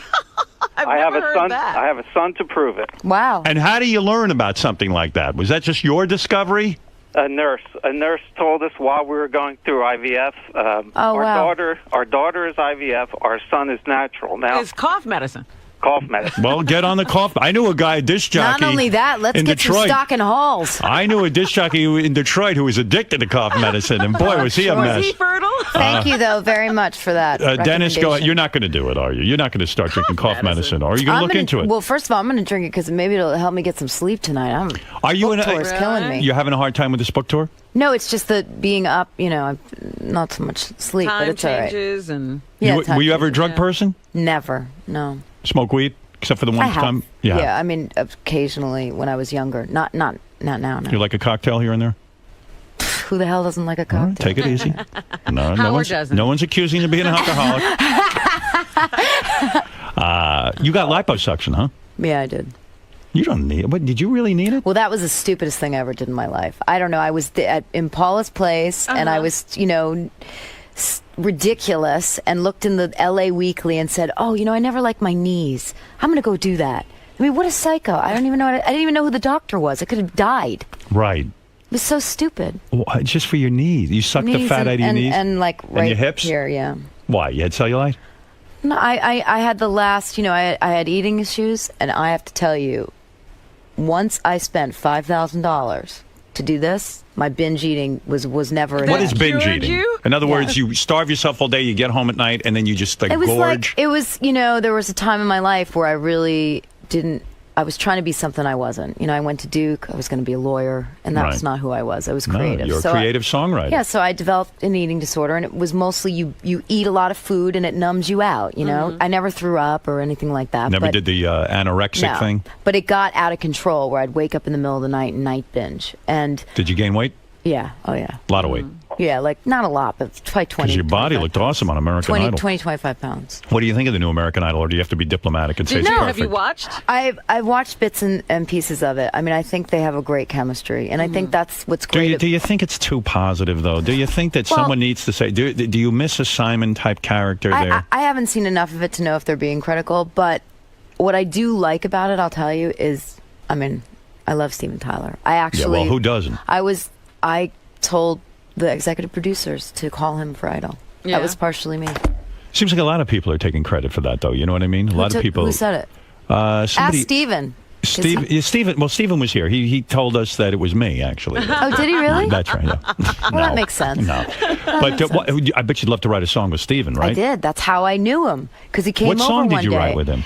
It was a song for a movie in Japan called Love Lives. But what happened is that last year I got a phone call from my friend Marty Fredrickson, and he said, "What are you doing right now?" And it so happened that I had a session blowout. He said, "You want to write a song?" I said, "What are we doing?" He said, "I got Steven Tyler in the car." Oh, wow. I said, "Are you out of your mind? You want to come over here with Steven Tyler?" I said, "Of course you're going to come over here right now. You come here right now." I was so excited. Threw on a bunch of makeup, got the Yamaha, the old keyboard down, and he walks in, and I just thought this guy was the greatest guy ever. Is it easy to write with him? Because he's always full of phrases. Easy. And open and smart and funny. But he's uninhibited, right? Because he's the best. He'll just start singing, right? Oh, my! He started singing. He played "Dream On" in my living room. I took the pizza he ate and saved it. Wow! I was like, did you really? Oh my God, he's an icon. I love Steven. Did you think it was sort of a come down though for him to put himself out there like that? You think it's okay, right? I think it's great because I think people will get an experience with him and they'll also hopefully go back and check his records out. Do you care about J-Lo at all? Do you like her? I mean, I think that obviously she's got a hit now. She's relevant. She's somebody who's sold a lot of records, and look, American Idol.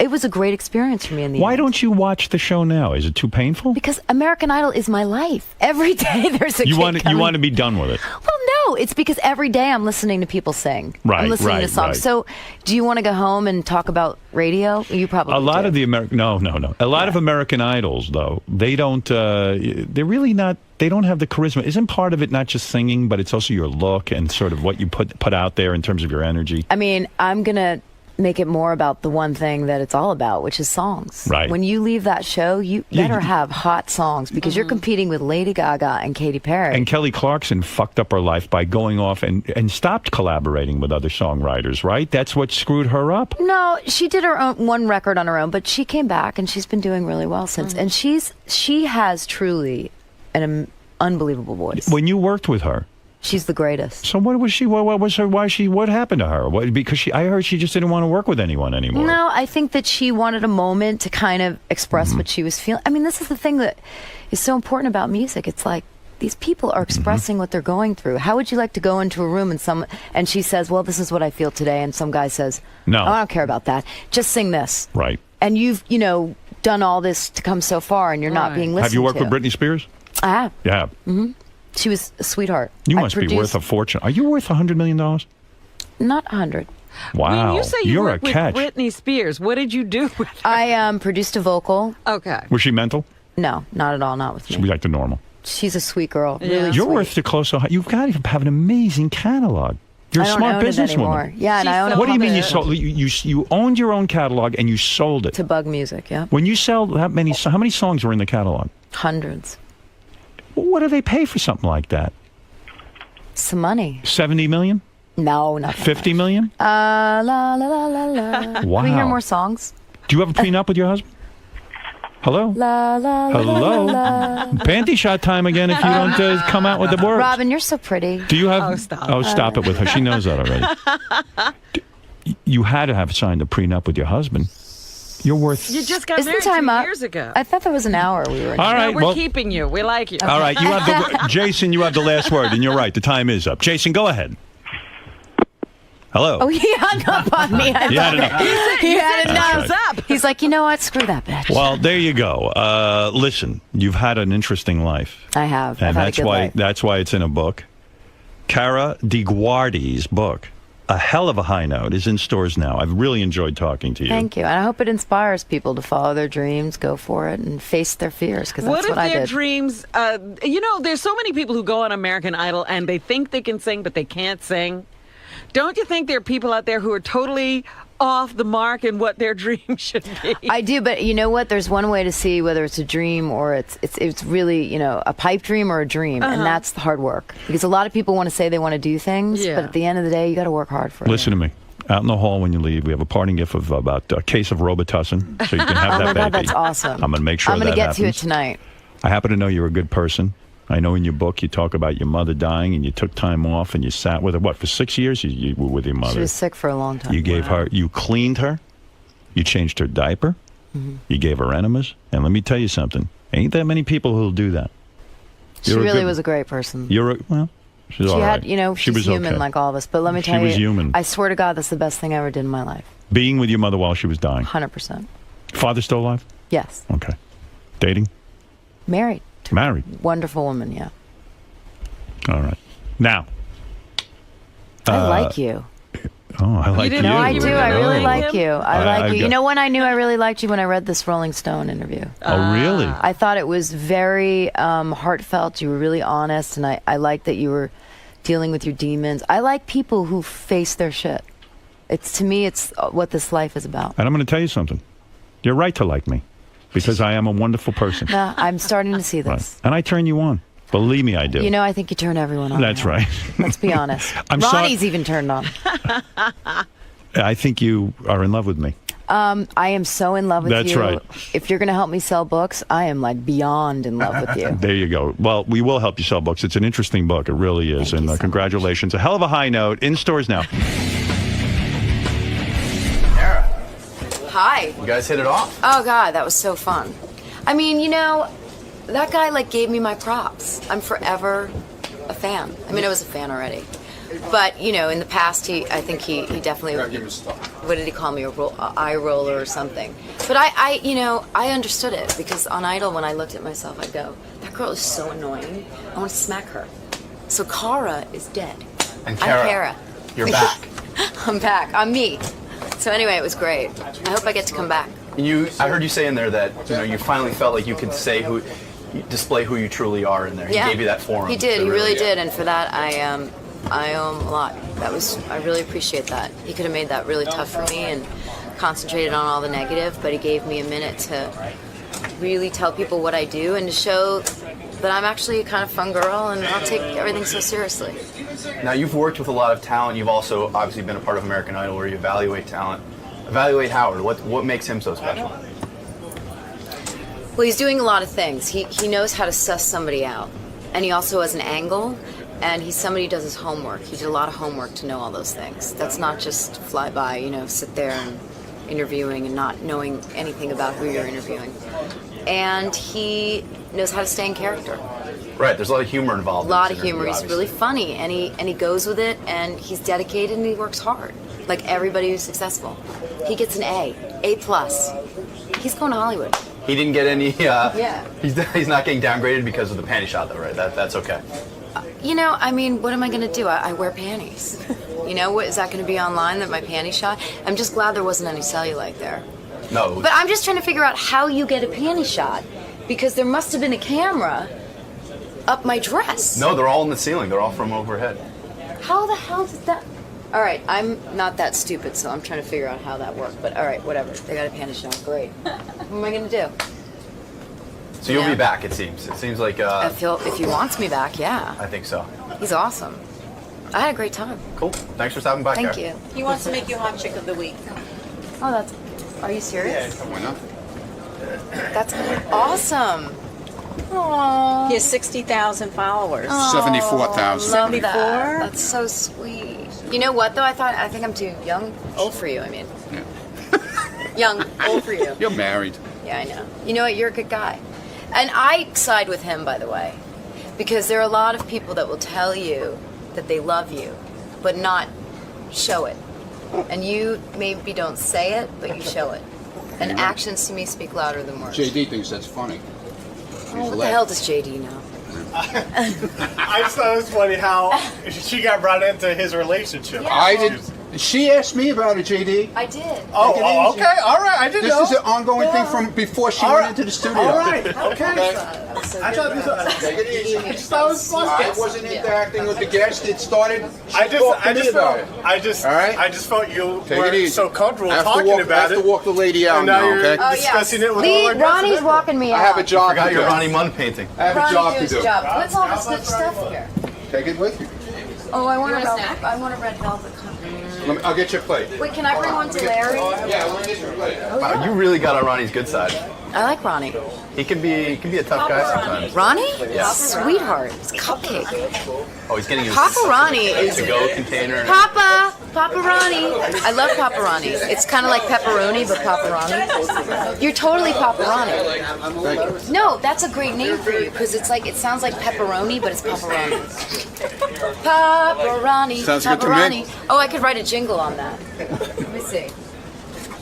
Kara, he's been taking a lot of flack for his new mustache. What do you think about that, the handlebar? What's under it? What's under what? You got nice lips, right? I think so.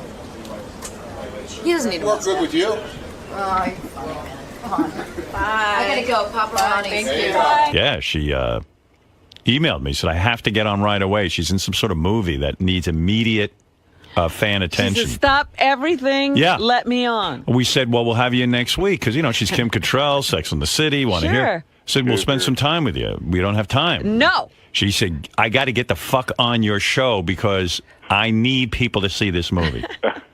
Make her ride the Sibian. Yeah, I should have said to her, well, you got to ride the Sibian. No conditions. You just let her on. What am I going to tell you? So I said, we don't have a lot of time, but I'd be happy to let you come in and say hi to the audience and tell them. Tell them about your movie. Yeah, give them the pitch. Hey, what's up, Kim? Hey, it's early morning this morning. I know, this is a rough schedule here. I'm so excited.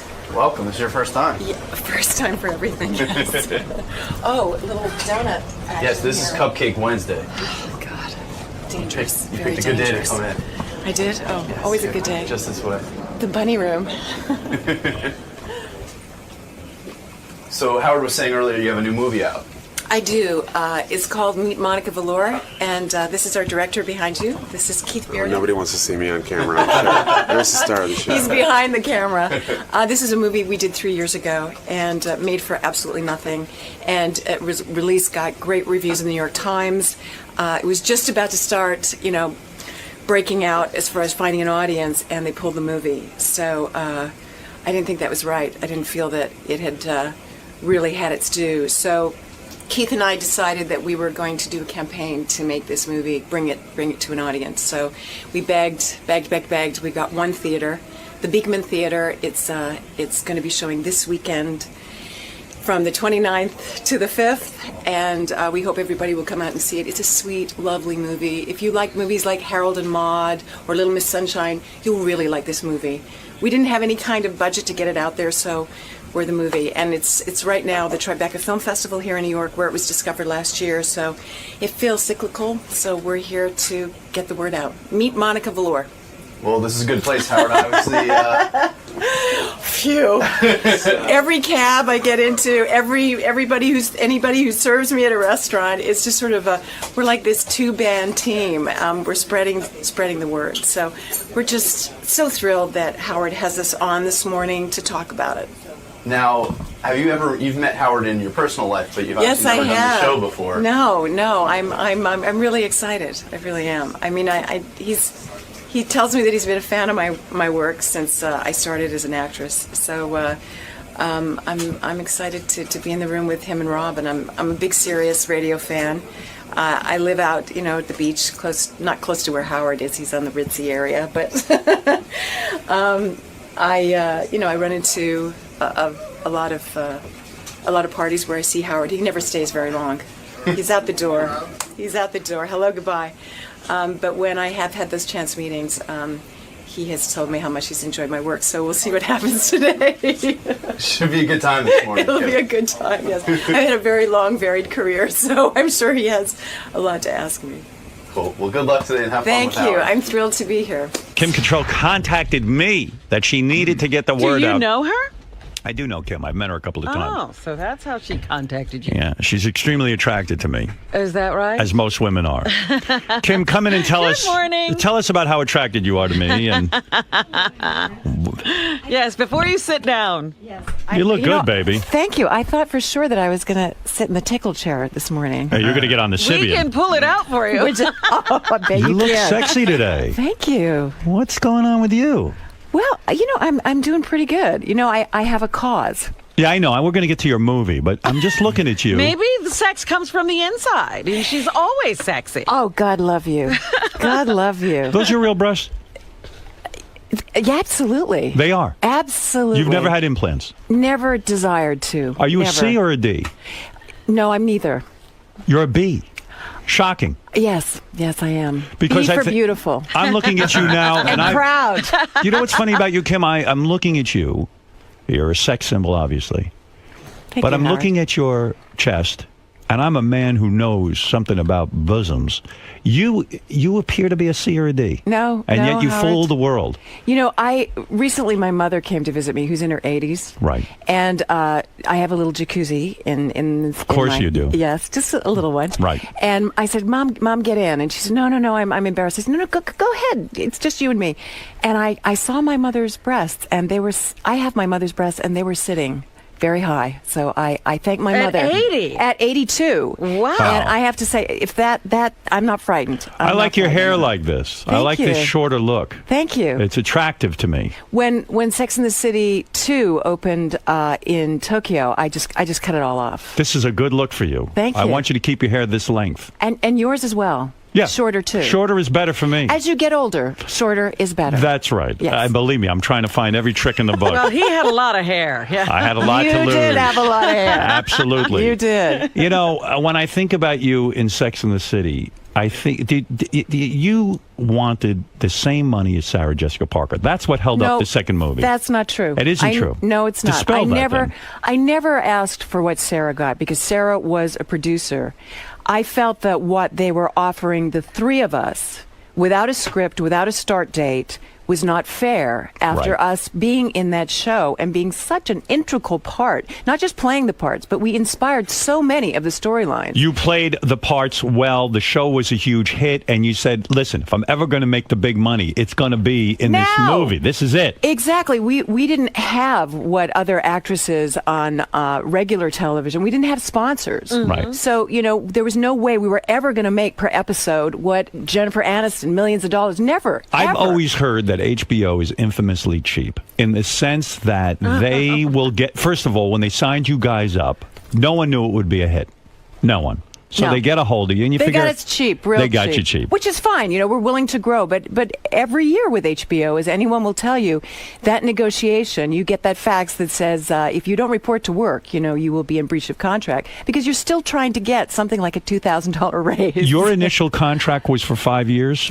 No, any contract for a series is 5 years with an option for an additional year, and we I did the see. 6 years. I see. And so after you do the additional year, and maybe you go to them and say, okay, I want to renegotiate, or I want to. Well, you go every year to renegotiate. That's just what you do on a series because they have a cap on everything. But then the series, like Sex and the City, explodes. Everybody's making a lot of money, and you think, well, I'd like to make some money too. Can you go to someone like Sarah Jessica Parker and say, listen, we're sisters in this. We all contribute. This is why the show is successful. Let's go in together as a team and negotiate. Or does she say, hey, fuck off. That's your problem. I've got a good deal. That never happened. What happened was I really was the one who spoke up and said, and I think it's because I've been in the business 10 years longer than the other girls. I'm 10 years older. And I had been a leading lady, and I thought, this is not fair. We all need to, at this point, making these movies, at the end of the series, I'm not set for life. Right. I want to be set for life. I've done my 18-hour days for 6 years. We all deserve this. Right. So I fought for it, and sadly, should Sarah have fought for you more? I wish she had have. Yes. She wish she did. I wish she did. Did she say anything? No, it was never discussed. But that's part of some people's working thing. I respect that. They do their own deals. But no, it was. But it was me. an ensemble piece, and clearly your character was very, very important to that show. Well, and to the films. The good ending for this, the proper ending is that we did make the movie. I mean, when all these negotiations were going on, there was no script, and I thought, how do you take this little this little TV show, half an hour, and make a movie out of it? Were you threatened with hey, you know what? We'll just put in another Samantha. If you don't sign up, were you ever threatened with that? I think they would probably have tried that, but I remember when we were making the movie, Michael Patrick King turned to me and he said, I wasn't going to do this without you. And I said, Michael, you couldn't have done it without me. Did this ruin any friendships? Did this negotiation ruin any friendships? No, ultimately, especially after the second movie, it made friendships, actually. It went to sort of a deeper, better level for all of us. Yes. Yeah, I was always shocked on. I mean, I love that show. Thank you. And I love the second movie. True, Robin? Absolutely. I thought it was terrific. You heard it here, ladies and gentlemen. I've said it a million times. I've been called gay for saying Quite frankly, I thought the political gay. statement of that movie was brilliant. Everybody's going to all of these Arab countries and saying, this is great. You can do whatever you want here. And it was like, let's get the hell out of here and go back to freedom. I know, exactly. I mean, we couldn't film in the first two locations because we have the word sex in the title.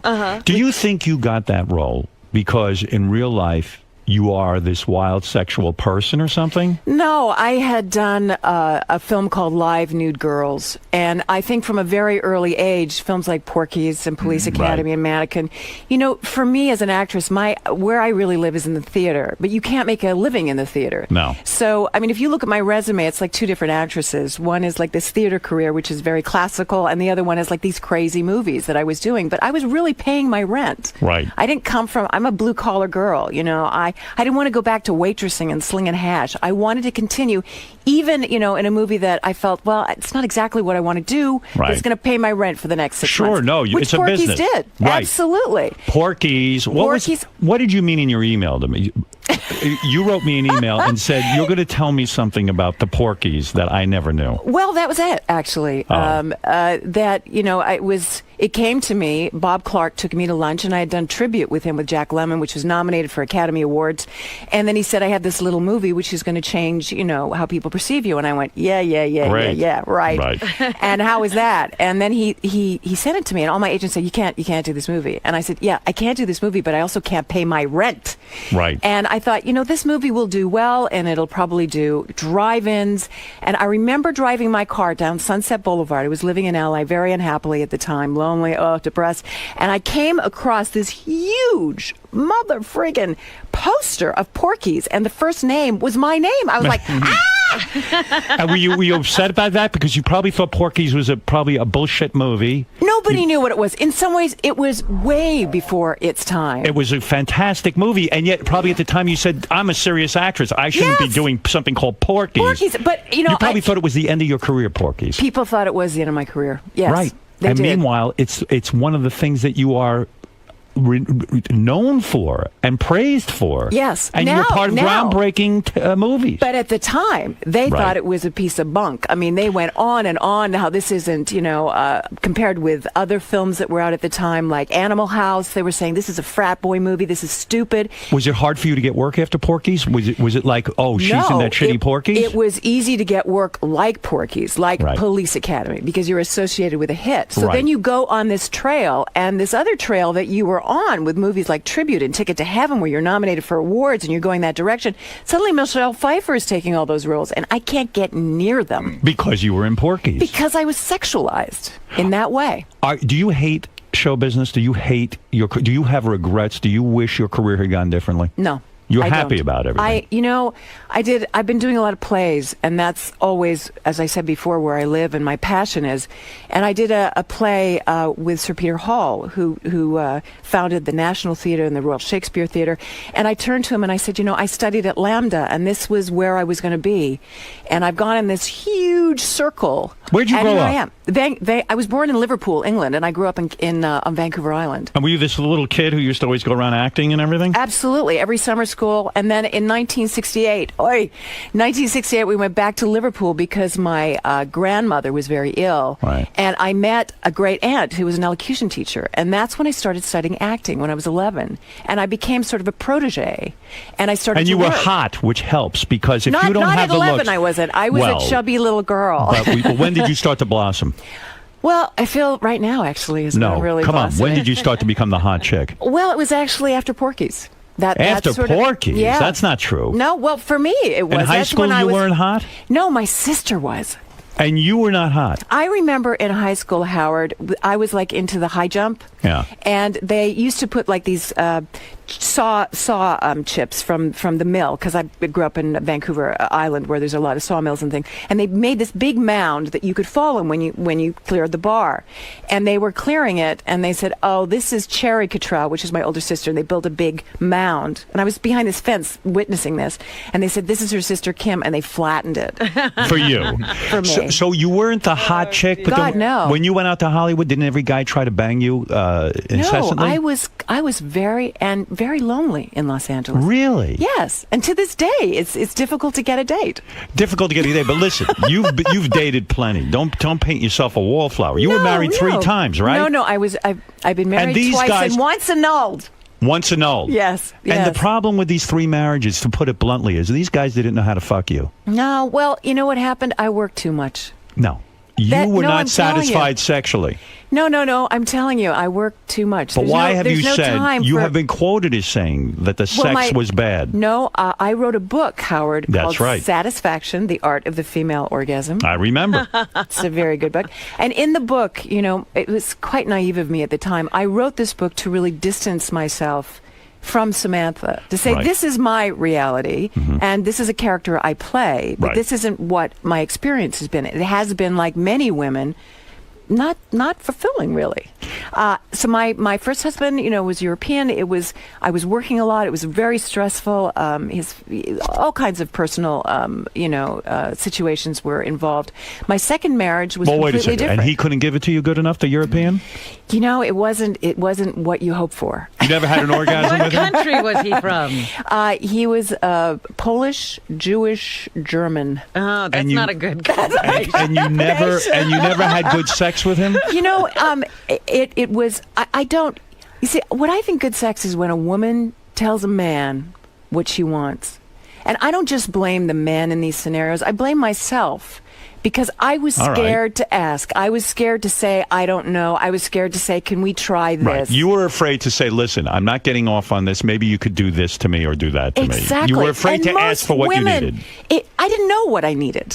It's funny because you're such a good actress, especially when you take on a role like Samantha. I look at you and think of you as the most sexual person who is not afraid of anything because you've become that to me. You're too good at it. Well, something, I did a scene as Samantha where I had to be photographed nude. That's right. And I didn't have any dialogue or anything to hang on to when we shot the photograph. And I said, you just got to give me a minute, because I couldn't do it. Really? I couldn't do it as Kim. But you did it.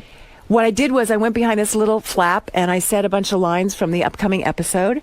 And I went, I got it. You got into character. I got it. In character, I can do it. But it's Kim. That's why people say, oh, we've seen you nude. You haven't actually seen Kim nude. You've seen the characters that I play nude. But you haven't been lonely. I mean, you dated Pierre Trudeau, who was the Prime Minister of Canada. He couldn't give it to you good?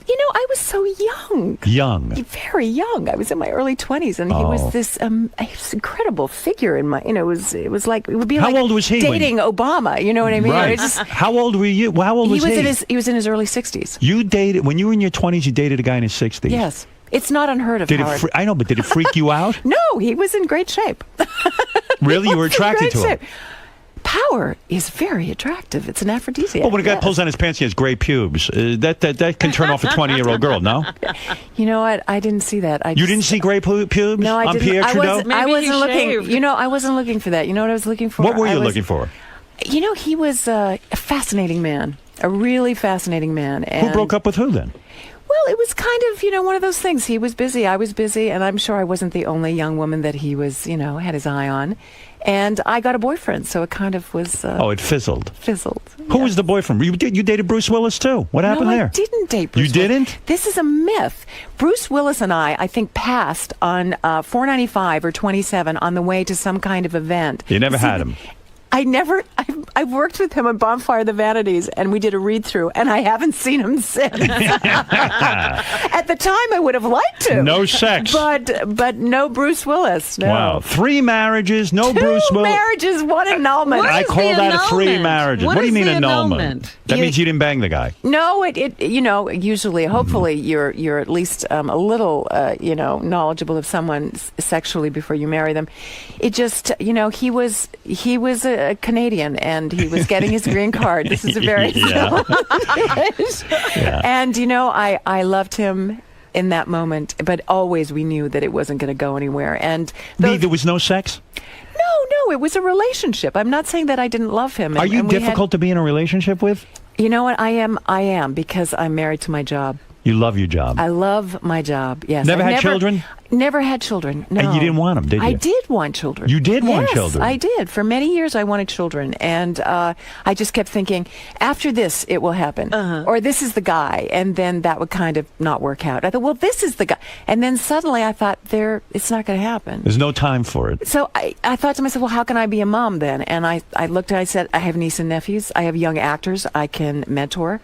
And that's why being part of the Canadian Film Center and being a mentor there, with the young Canadian actresses, which I walked that walk, is incredibly satisfying. Is this new movie? Is this part of this Canadian Film Center? And you're so passionate about it. You're like, I got to get in there and I got to convince your listeners to go see this. What is this new movie you're in? It's called Meet Monica Velour. Meet Monica Velour. Is this where you play a porn star or a prostitute? I'm a porn star from 1978. She was Miss January 1978. And now we see her 30 years later. Are you disgusted with the porn business as in the movie? No, she never goes into that. She believes that when she was doing it in the 70s, we were artists then. Right. So she has that rationale. Yeah, she has this great line. She says, what we got was, $50 and a case of the crabs. Do people recognize her as a porn star, or is she washed up? No, she's washed up now. But people who watch porn, there's a cop at one point who comes in and he doesn't say anything to her, but when he gets back into the cab, to the dispatch, he says, I loved her in Frankenbooty. So he's watched all of her porn. Is your character disgusted by sex? Is she completely turned off to it? She is in crisis. She's fighting for the custody of her 8-year-old daughter from her scumbag husband. And no one wants to give her custody because she was a porn star. No one wants to give her custody. They don't even want to give her a $5 an hour shampoo job in this town. She's trying to get any kind of a job. Because she's considered a slut. She's an outcast. This movie is about outcasts. That's Are you what nude it's in about. it? You would have to be nude. No. Do you have love scenes? Yes, Why I does do. she have to be? I don't know. Hey! The thing that's great about this movie is the people that you expect to see naked, you don't. And the people you don't want to see naked, you do. Like Brian Dennehy. You see the whole ball sack. You see his ass. You see everything. Ass and ball sack. Yes. What? If that's Brian or his Brian character. Dennehy. I hate to admit it. I've always wanted to see his ball sack. Yeah, I'm kind of weird about that. I about Brian's ball sack. Now, why did you? I read a story about you in the paper about Yes. this new movie. And by the Yes. way, the new movie is called Meet Monica Velour, and Kim's so passionate about it, she'll be doing Q&As at the. You know what else I'll be doing? Serving popcorn at the concession. If they could get me to do that, you think they this would. is that important a film? I really do. Why did you get upset? I read in the paper you Yes. got pissed off at a reporter. Reporter came up to you and said, "Look, Well, you have a young coach. So I'm going to set it up. Okay. You have a there's young. two. I've been pissed off a little bit lately. I was angry with Anchor Bay Films because they bought this at Tribeca last year. Now, this was a hit at Tribeca. They compared it to Harold and Maude and Little Miss Sunshine, got great reviews in the Hollywood Reporter, Variety. It was saying the work of my life, of her career, 35 years. I was like, yes, finally we're going to take Samantha and we're going to change all of that. This could be your Academy Award. Well, I don't know about that. What it could do is open people's idea as me as an actress playing other than one role that I'm known for. Right. You don't want to be Herman Munster. You don't want to be Samantha. That's it. I love Samantha. I owe her a lot, but I can do more. Okay. So I thought, here we have. Then my schedule last year was crazy. I was doing 2 plays in the West End and a television show for PBS, which was on PBS, Any Human Heart. So this was my window. And this window for most movies, Hollywood is polishing turds at this time of year. Right. They're putting things out there which are not very good. There's a lot of shitty movies with no plot, nothing to really Exactly. see. And this is the time of year before the blockbusters. This little gem comes out, gets a great review in the New York Times. They have no money for advertising. Right. So, okay, I've got celebrity status. I do every show I can in New York. I do every show in LA. We go to Detroit where we filmed it. I do an opening there. I create an opening with the Canadian Film Center. So it goes worldwide. And this is a word-of-mouth movie, but there's no ads in the New York Times, a tiny little ad. They got no money. New York Magazine, not even So an ad why are you there. angry? Because they pulled the movie. And they pulled the movie on a night where friends of mine was in one movie in New York at the Clearview Cinema. You mean you're mad at the movie studio for pulling the movie out because they had no advertising money? No, they had no advertising, so nobody came. And just as they were starting to find an audience, and there's this website you can go to called The Numbers, and the day before they pulled it, we were up 192%, which if that had continued, which it would have through word of mouth, we would have become one of the top 10 independent American movies of that week. So they pulled the plug too early, is your complaint. Now, the other complaint I heard was... Now, let me finish. Go ahead. So I called them and said, what can we do about this? I'll do anything. Please, another week. Finally, they said, it's not us, Anchor Bay, who are pulling it. It's the movie theaters, because the Tribeca Film Festival. I said, but who do I talk to? Who are the movie theater owners? So we've got you a theater. I said, okay, where is it? It's the Beekman Theater on 66th and 2nd. I said, I'll do Q&As. I'll do whatever they have. They say, will you have sex with a member of the audience for the movie? Are you really that passionate? Well, I don't know if I go that far. I won't prostitute myself. Listen to me. You will have a packed house. How about a hand job? But I am willing to talk. I am willing to talk sex for this movie. You're willing to go talk all sex, out. Yes, for this movie because I believe in it. I think Keith Bearden. It's his first movie. He did a fantastic job. It's a road picture. It's a love story. It's a date movie. It's sweet. I've never seen you like this. You're so passionate about it. Well, you got to see the movie. Here, I'm going to go see it. I'm going to go to the Beekman Theater. I gained 20 pounds. I look really. You look good now. Now. You lost the weight, didn't you? It was 3 years ago. Oh, 3 years ago you shot this. That's how long it's been to get this movie out. 3 years. Did you freak out when you had to gain that weight? I loved it. You loved it. What did you do to gain 20 pounds? Did you eat like shitty pizza and ice cream? Everything. Everything. And I don't have a private chef. What happened to your body? Did you get a cellulite? Oh, yeah. You did? Well, every woman has cellulite. You have cellulite? Every woman has cellulite. How does your ass look naked? I like my ass. It's nice. I like my ass. No dimples of cellulite? I'm sure there are, but, my apartment is very well lit. When's the last time you got laid? Oh, God. Robin has no cellulite, by the way. None? Absolutely not. None. We Zero. all do, don't we? Come on. Absolutely. I've seen anorexics with it. With cellulite? Yes, I have. You should see my ass. Holy cow. You should see Brian Dennehy's ass. That ain't nothing to look at. It's nothing to look at. I had cellulite in my 20s. So did I. So you're telling me that I have cellulite. Yes. When is the last time you had sex, honestly? Oh, my God. I can't remember. Well, wait a second. Let me tell you what I heard. I want to get to this. I read in the newspaper that you, when you shot this movie, yes, I guess somehow the director and your young co-star, said that you did a love scene or some scene where you're making out with him, and the rumor got started that he got a boner. Working with you. That's not true. And then a reporter asked you about it, and you blew up. And I said, "What's with Kim?" So they said, "Listen, the kid got a boner kissing her. I'd get a boner kissing you." Thank you, Howard. You're goddamn right. Thank you. No, that never happened. It really didn't happen. And this was, I'd flown in that day, and then I get this little reporter who's saying, "So tell me about, how Dusty and Keith said this." And, Keith and Dusty, this is their first big movie. They're so excited. Right. They don't know what to say or not to say in kind of a joking way. Right. And we had such a serious relationship. I mean, Keith cast me as this. He could have had really so many actresses because these plum roles in your 50s, they just don't write them. Right. And we rehearsed for weeks. I transformed myself. He had me stay and listen to people. I lower my voice an octave for this role. So you're saying it trivializes everything? Absolutely. It trivializes the movie. It trivializes everything. And people are just waiting for that hook. That same night. Listen to me. Listen to me. Yes. My dear. Yes, Howard. That's a good story to get out there because to get people in the theater, if they know this kid is getting a boner during the love scene, so it's promotion. Why get upset? It's promotion. And you're a hot woman. The fact that you're a woman in her 50s and you're giving these kids boners. Oh, God. You should embrace that. I guess you're right. Of course. I guess you're right. I was having a moment. You're upset because you do such a good acting job. You don't want to trivialize that, down to a boner. I don't. You don't? It's so much more than that. It really is. But and not that isn't something. Right. But these young punks, they get into bed with you and they get a boner. God bless you. Well, we never got into bed in the film, but the thing that's crazy about this experience and this job that I have is that I'm still learning. Are you denying that this kid got a boner?